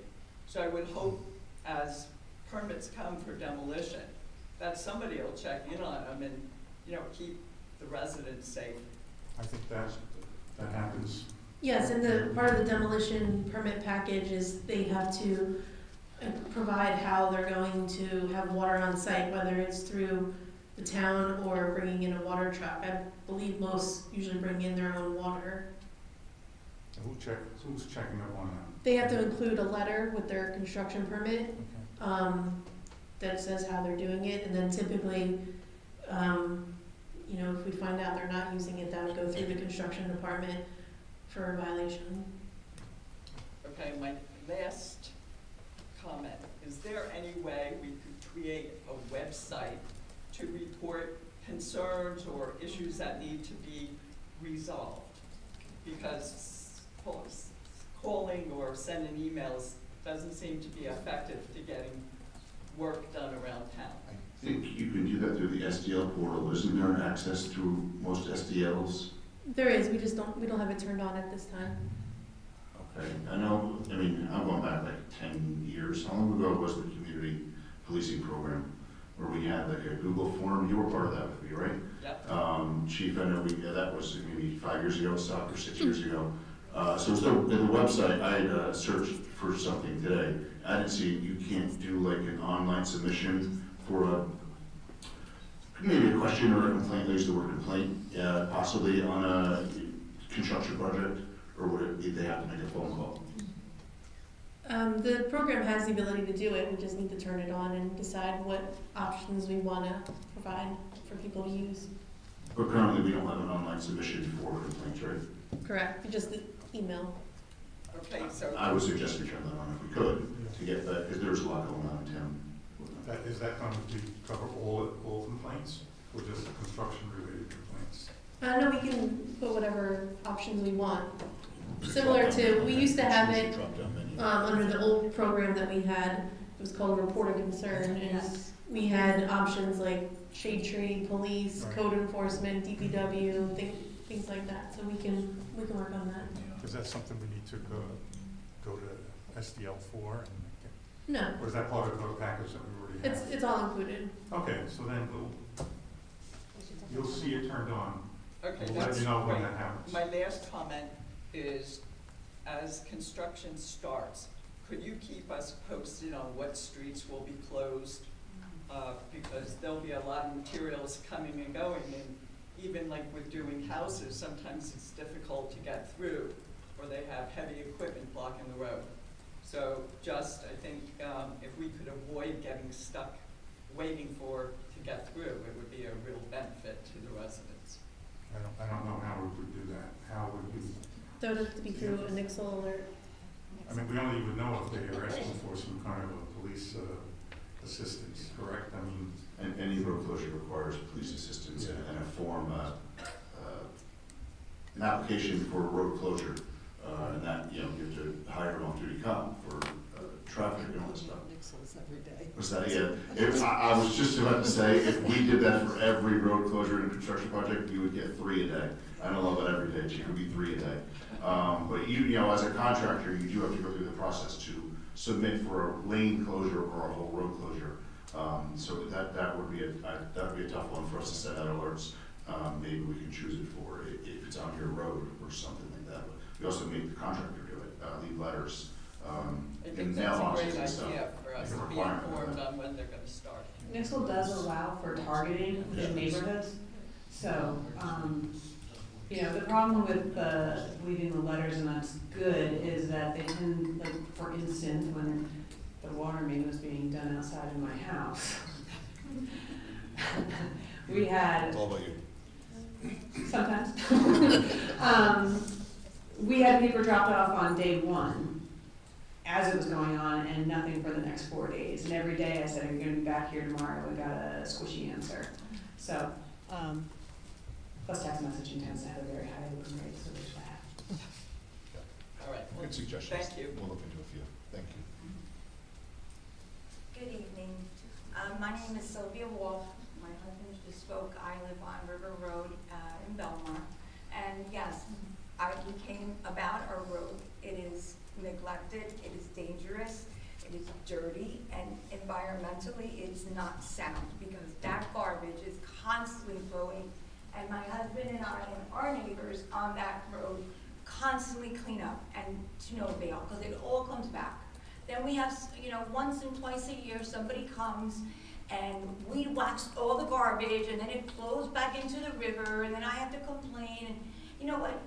But the real reason that I'm here is because of our neighbor's home that was destroyed by a reckless driver who was speeding, smashed into their home, and luckily they were not home. Because if they were, it would be a different conversation right now. So what I want is accountability from all of you. I want you to tell me that you're gonna worry about our side of town. I love all of Belmar. I patronize everybody's businesses here. I try to go to build our town. I love our town. When I see garbage, when I'm walking my dog, and that's another thing. You're walking your dog, and it's total garbage everywhere. The streets aren't cleaned. There's dead birds. I believe I called you once, and you helped me with that, with a dead bird with flies all over it for weeks. It was there. Finally, I was like, what do I do? And then I saw you at an environmental meeting. I see graffiti on the wall in the park. That's where our kids go. That's where I see young families walking from school in a a stroller, thank you, a stroller with 3 kids, and there's all these pebbles and rocks and dirt, and it's dangerous. So I would love you guys to come visit where we live. Come and see what we have to deal with every day.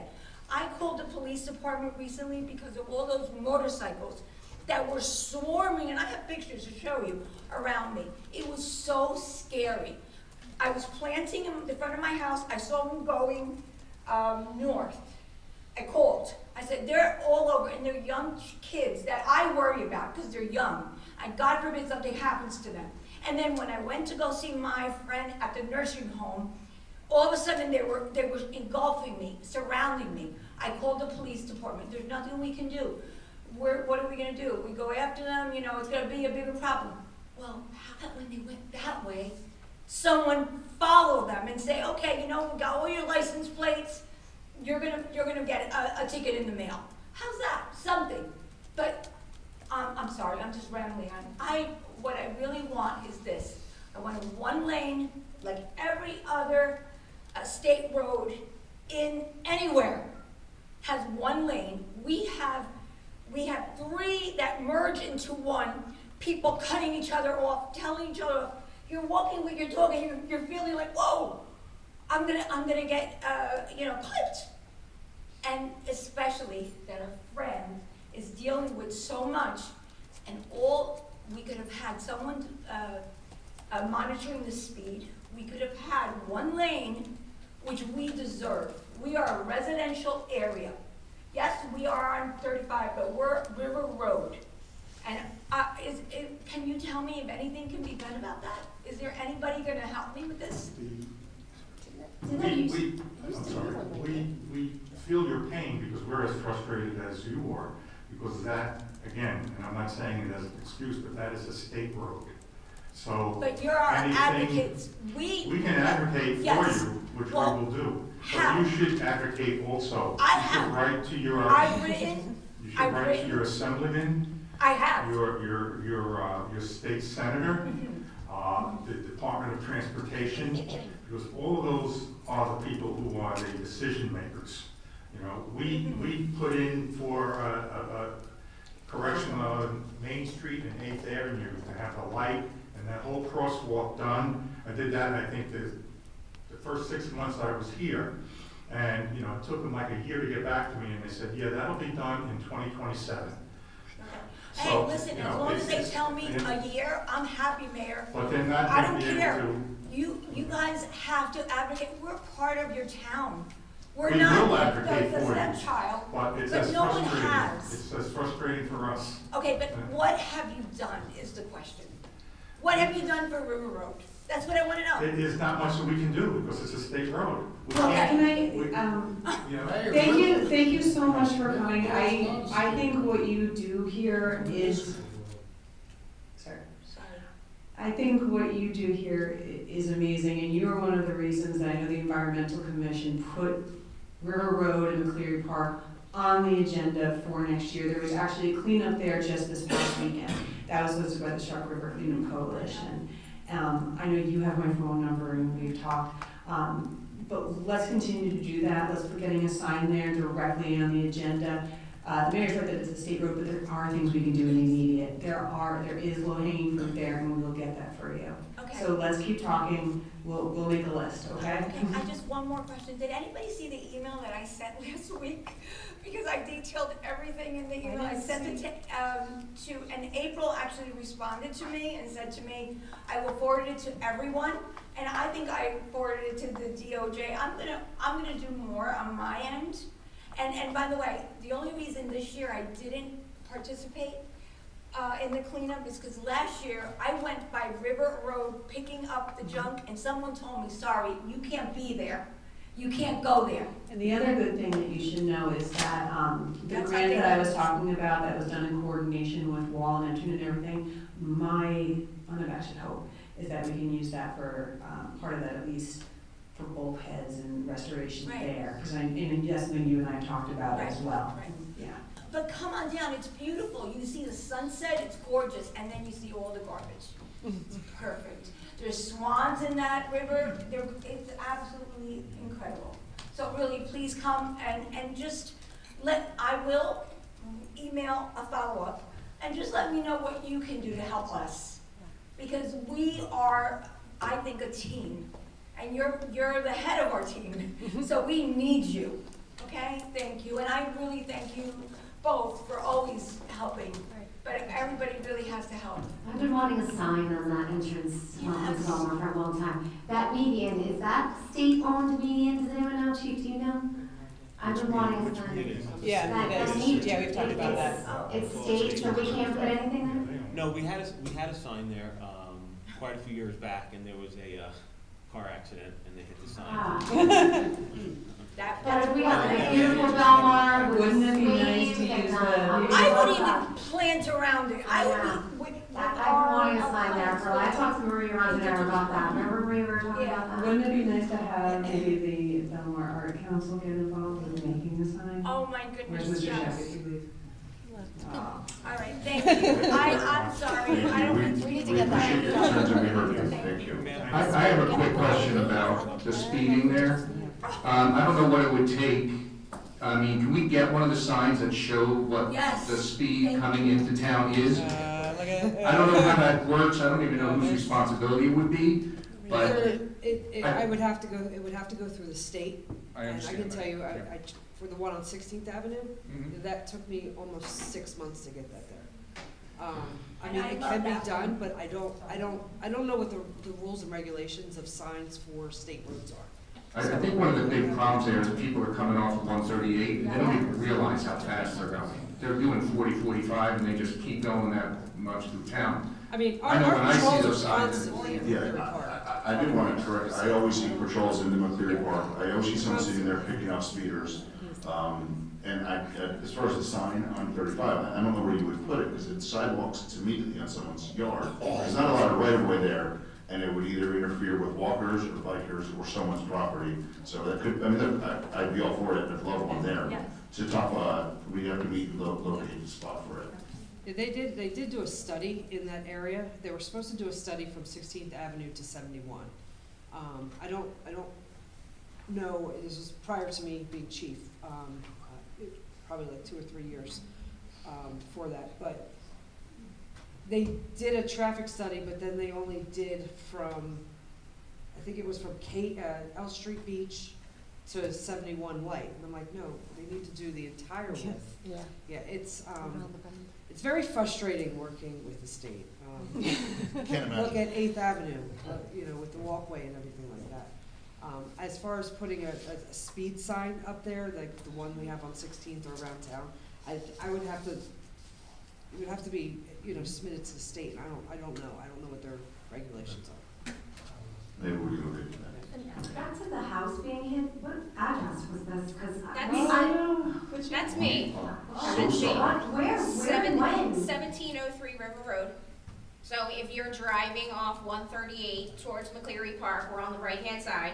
My address is spray painted. We look like we survived Hurricane Katrina. Oh, that's So it's been like this since November. So we've been fighting the, not fighting with our builders, but waiting for our builders to get inspections. Our inspections just came due. permits just came due, so they'll be starting the construction on our house. But we have been living in a house with a hole in it. Thank God we weren't home like our neighbor said. But we do also want to address the trash problem. My husband and I walk every morning early when it's still dark. Lights on that side of the road do not work. And beyond the trash, there's car parts everywhere. It's just absurd how terrible it really looks. You guys really sound like you're great, you're getting a lot done. A lot of you guys who live over on 8th, things are getting done. We feel like over on 16th, over on River Road, we're being neglected. So I guess all we're really asking is just for your help, and I appreciate you, Councilman Donovan, saying that you will get River Road and the trash addressed on the agenda from the environment. And I guess we just want you guys to go back as much as possible to the DOT to come and look at our scenario and our situation. We appreciate everything that the cops do. We call them, they come. They were great the day that, the night, it happened at 8 o'clock at night. Our neighbors were there to board up our house. The cops were there, the firefighters were there. Everybody was great. Your guys do a great job breaking up the speeding, but like summer, it's just, again, absurd. And people with loud cars, and just the speeding is absurd. So I don't know if we could get even any more police presence in the summertime, just to, I know you guys are busy on the boardwalk and the beach, I get it, it's busy there, but, we're having issues too. So again, I really do appreciate that you guys are hearing us, and hopefully the board will be done and you'll see a beautiful new resurrected home on Honestly, I honestly didn't know that that's what happened to your house. I pass it every day, and I thought you were doing construction, honestly. No, not for 4 months in a boarded up house. And I went to the court date for the person that hit our house. It was on the Zoom call, and unfortunately, he was not even able to pay the entire fine that he was given. So that tells you where we had to fight for insurance and home equity and all of this stuff. If the guy who hit my house couldn't even pay part of the fine, and this is all on me. Wow. Thank you. So sorry about that. Provide your name. Yeah, it's Amy Mednick. Thank you. Excuse me, I just wanted to add that from your email that came through the other day, I did call the state and ask for a cleanup along 35, and they simply said they'll get to it when they can. Thank you. They said no? They say they will get to it when they can. No, Thank you. Good evening, everyone. My name's Adam Metnick, 17 Three River Road. I just want to impress upon you the importance of safety. I think, Chief, your people, our fire department, they do an amazing job. Walking down River Road is treacherous. So I realize we're limited in what we can do because of that road, but is there an avenue? Some assistance that we can be given, how to approach DOT, the state, who we need to talk to in Trenton to get something done, or at least somebody to come down, stand on my sidewalk for 5 minutes, and let's figure out something. That's all I'm asking. And I'm sorry, I don't mean to interrupt, but I did also contact the assemblyman, and his person has been in touch with us 2 times. I mean, she means well. I would like a little bit more interaction with her, but we have addressed the assemblyman as well. That's the point. Thank you. I have to say, I lived over there for a little while, and when I had kids in strollers, and it's not fun. It's not safe. You feel like you're gonna get, I fear that something will happen to somebody Yes. over there. We all feel the same way. Chief, wasn't that road originally a one-lane road? I don't know. I've been here for 30 years and it's been 2 lanes. Yeah, I'm just trying to recall. Okay, well, thank you so much. I'm so sorry about your home. Thank you. Can I just ask one more question? I'm sorry, we've already spoken. Mayor, there's a So people, controversy. if anybody would like to speak, if no one else wants to speak, then you can come up to the microphone. Thanks, Mayor. Hey, Mayor, I just want to clarify something. You're saying River Road is a state road? Yes. Well, according to the state, it's a municipal road maintained by Belmar. We don't allow it, we don't Based on- 35 is a state road on the other side, On the other side of what? on the other side of River Road. I thought that they were basically the same road. No, no. River Road is a municipal road maintained by our town. 35 is a state road maintained by the state. Are you saying the northern section is 35 and the southern section is River Road? Yes. Yeah, I don't think the state is. The southern side is 35, the northern side is River Road. That's news to me, we'll have to look into that. Thank you, Mayor.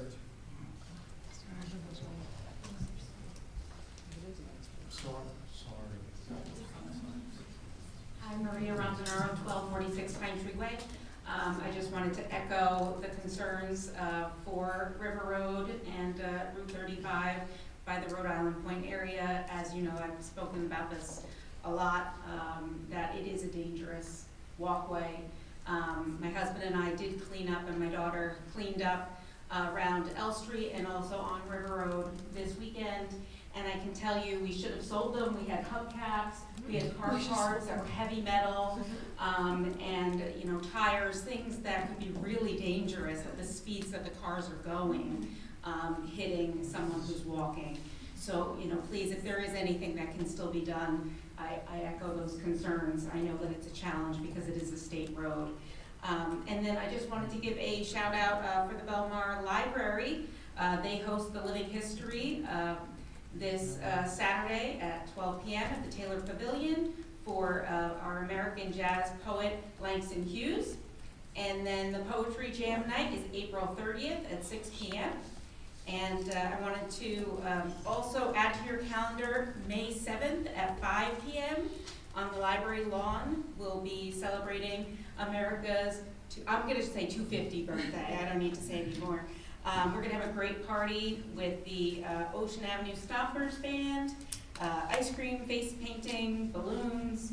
It's going to be wonderful, so mark that on your calendar. And lastly, thank you to the borough and DPW for fixing the steps on McCleary Park down to the other side, I guess that's the west side of the marina. Thanks.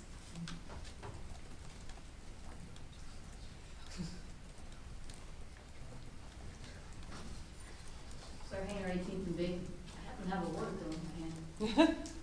But I want to say thank you for adding the current meter activity. I can't say adding it, putting it back onto the bill, because it came off the bill when we went to the paper. So thank you for that. Question on just a quick question on the 2.5 annual. It says starting January. Does that mean it's coming in January, or is it going to come again in May or June? I don't know how we Like we're I getting would assume that's the next, Effective January 2027. yeah, 2027. So we're going to get hit in May, and then we're going to get hit in January. Is that what that says? January is gonna start on the annual increase, 2.5% for the year, In January. in January of So 27. we're going to get hit in May, and then again in January. Yes. Sounds like it. Okay, just wanted to clarify. And then, Councilman de Blasio, you mentioned the sign that's for the planning board. You're going to finally vote that in, or whatever. It's The a sign committee? review, the sign committee, well, it's a reviewing the ordinance to come. Totally with you, because we spent a lot of time on it. Where's Maria? There you go, okay? Yeah, I know, so. Jody was on it, everybody, it was a lot of fun. Butterflies. One question, I was reading through Butterflies it, are flying. and the one question that I had where it says, political signs, one political sign, unless you're on a corner, you can have two. Is that per person running, like if a senator's running, can you have a senator? And can you have a council person or a mayor? Or is it just, you gotta pick and choose? That's a legal question.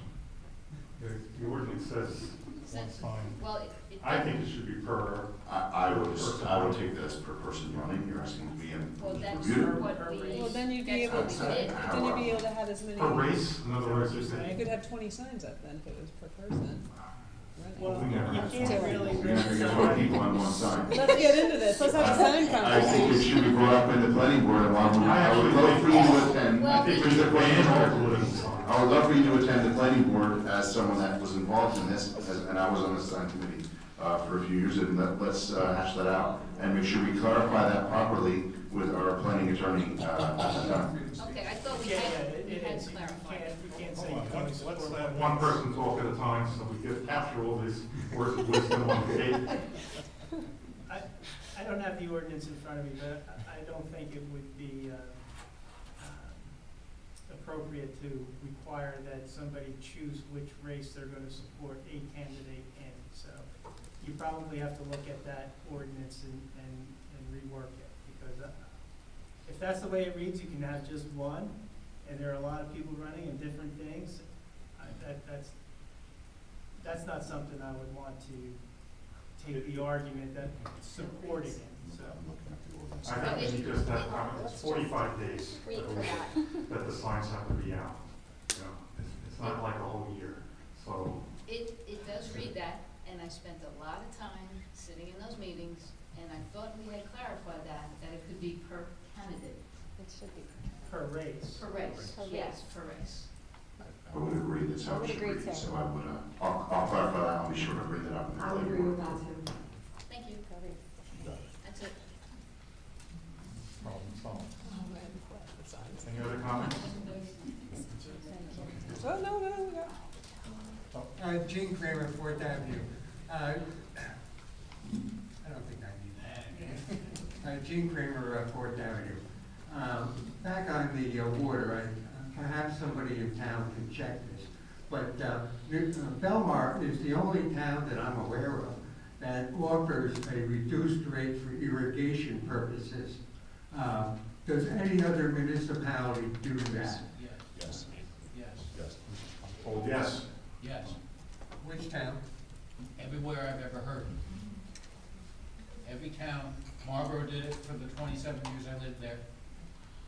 And then You had 2 meters. I had 2 meters in my house, yes. Okay, did you get separate sewage bill? I don't remember if it was a separate bill or it was combined. It's separate here. But I think it was on one, but it showed usage, and sewage. Okay, I think you have to take a closer look at this, Mayor, as to where the money and where the water is actually going. I've been here many years in town, and I've seen people irrigating their lawns while it's raining. And we talk about infiltration of water. That water that you flush down the toilet and goes to the sewer line has a better chance, I should say, the water that you sprinkle on your lawn has a better chance of infiltrating the sewer system and going down to 18th Avenue, South Monmouth Regional Storage Authority. I don't see the distinction on it. Some towns have different rates for different uses of water. Newark offers a different rate to Anheuser-Busch because they're brewing beer. There's only one rate here in town. And we've looked at this before as a potential increase in revenue stream. Well, if I can interrupt you though, we don't have one rate. There's one rate for water that being used in your house, and there's another rate for watering the lawn, because the rate for watering the lawn doesn't include the sewer charge. That's So- correct, Mayor, So but there's two. that water, when you water your lawn, it's getting into those same leaky pipes. Well, that's gonna stop though. Once we fix the pipes, it's just gonna go in the ground. Likewise, Mayor, you're looking at something far off in the future. Not that far. We have so much infiltration and cross connection in this town that over by the L Street Beach, the manhole cover has to be screwed down. And I've seen that manhole cover in midair. By water just gushing out of it. I think you have to take a closer look at how many gallons we're actually shipping to South Monmouth Regional Sewerage Authority and what you're charging for water. Unfortunately, we don't have a meter on these sewer lines.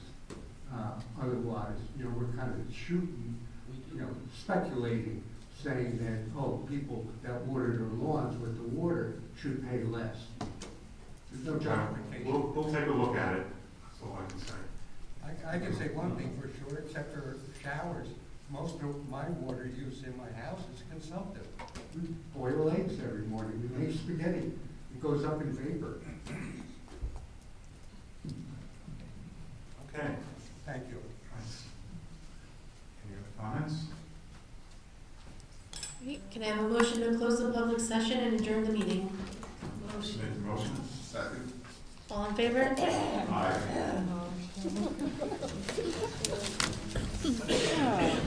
Thank you, sir. Counselor, What? for not saying that your coolers are Not mine, it's yours. It's not mine. I know the shade tree's dying to update theirs too. Thank you for the shade tree ones up there. They're big fantastic. Yeah. It's true.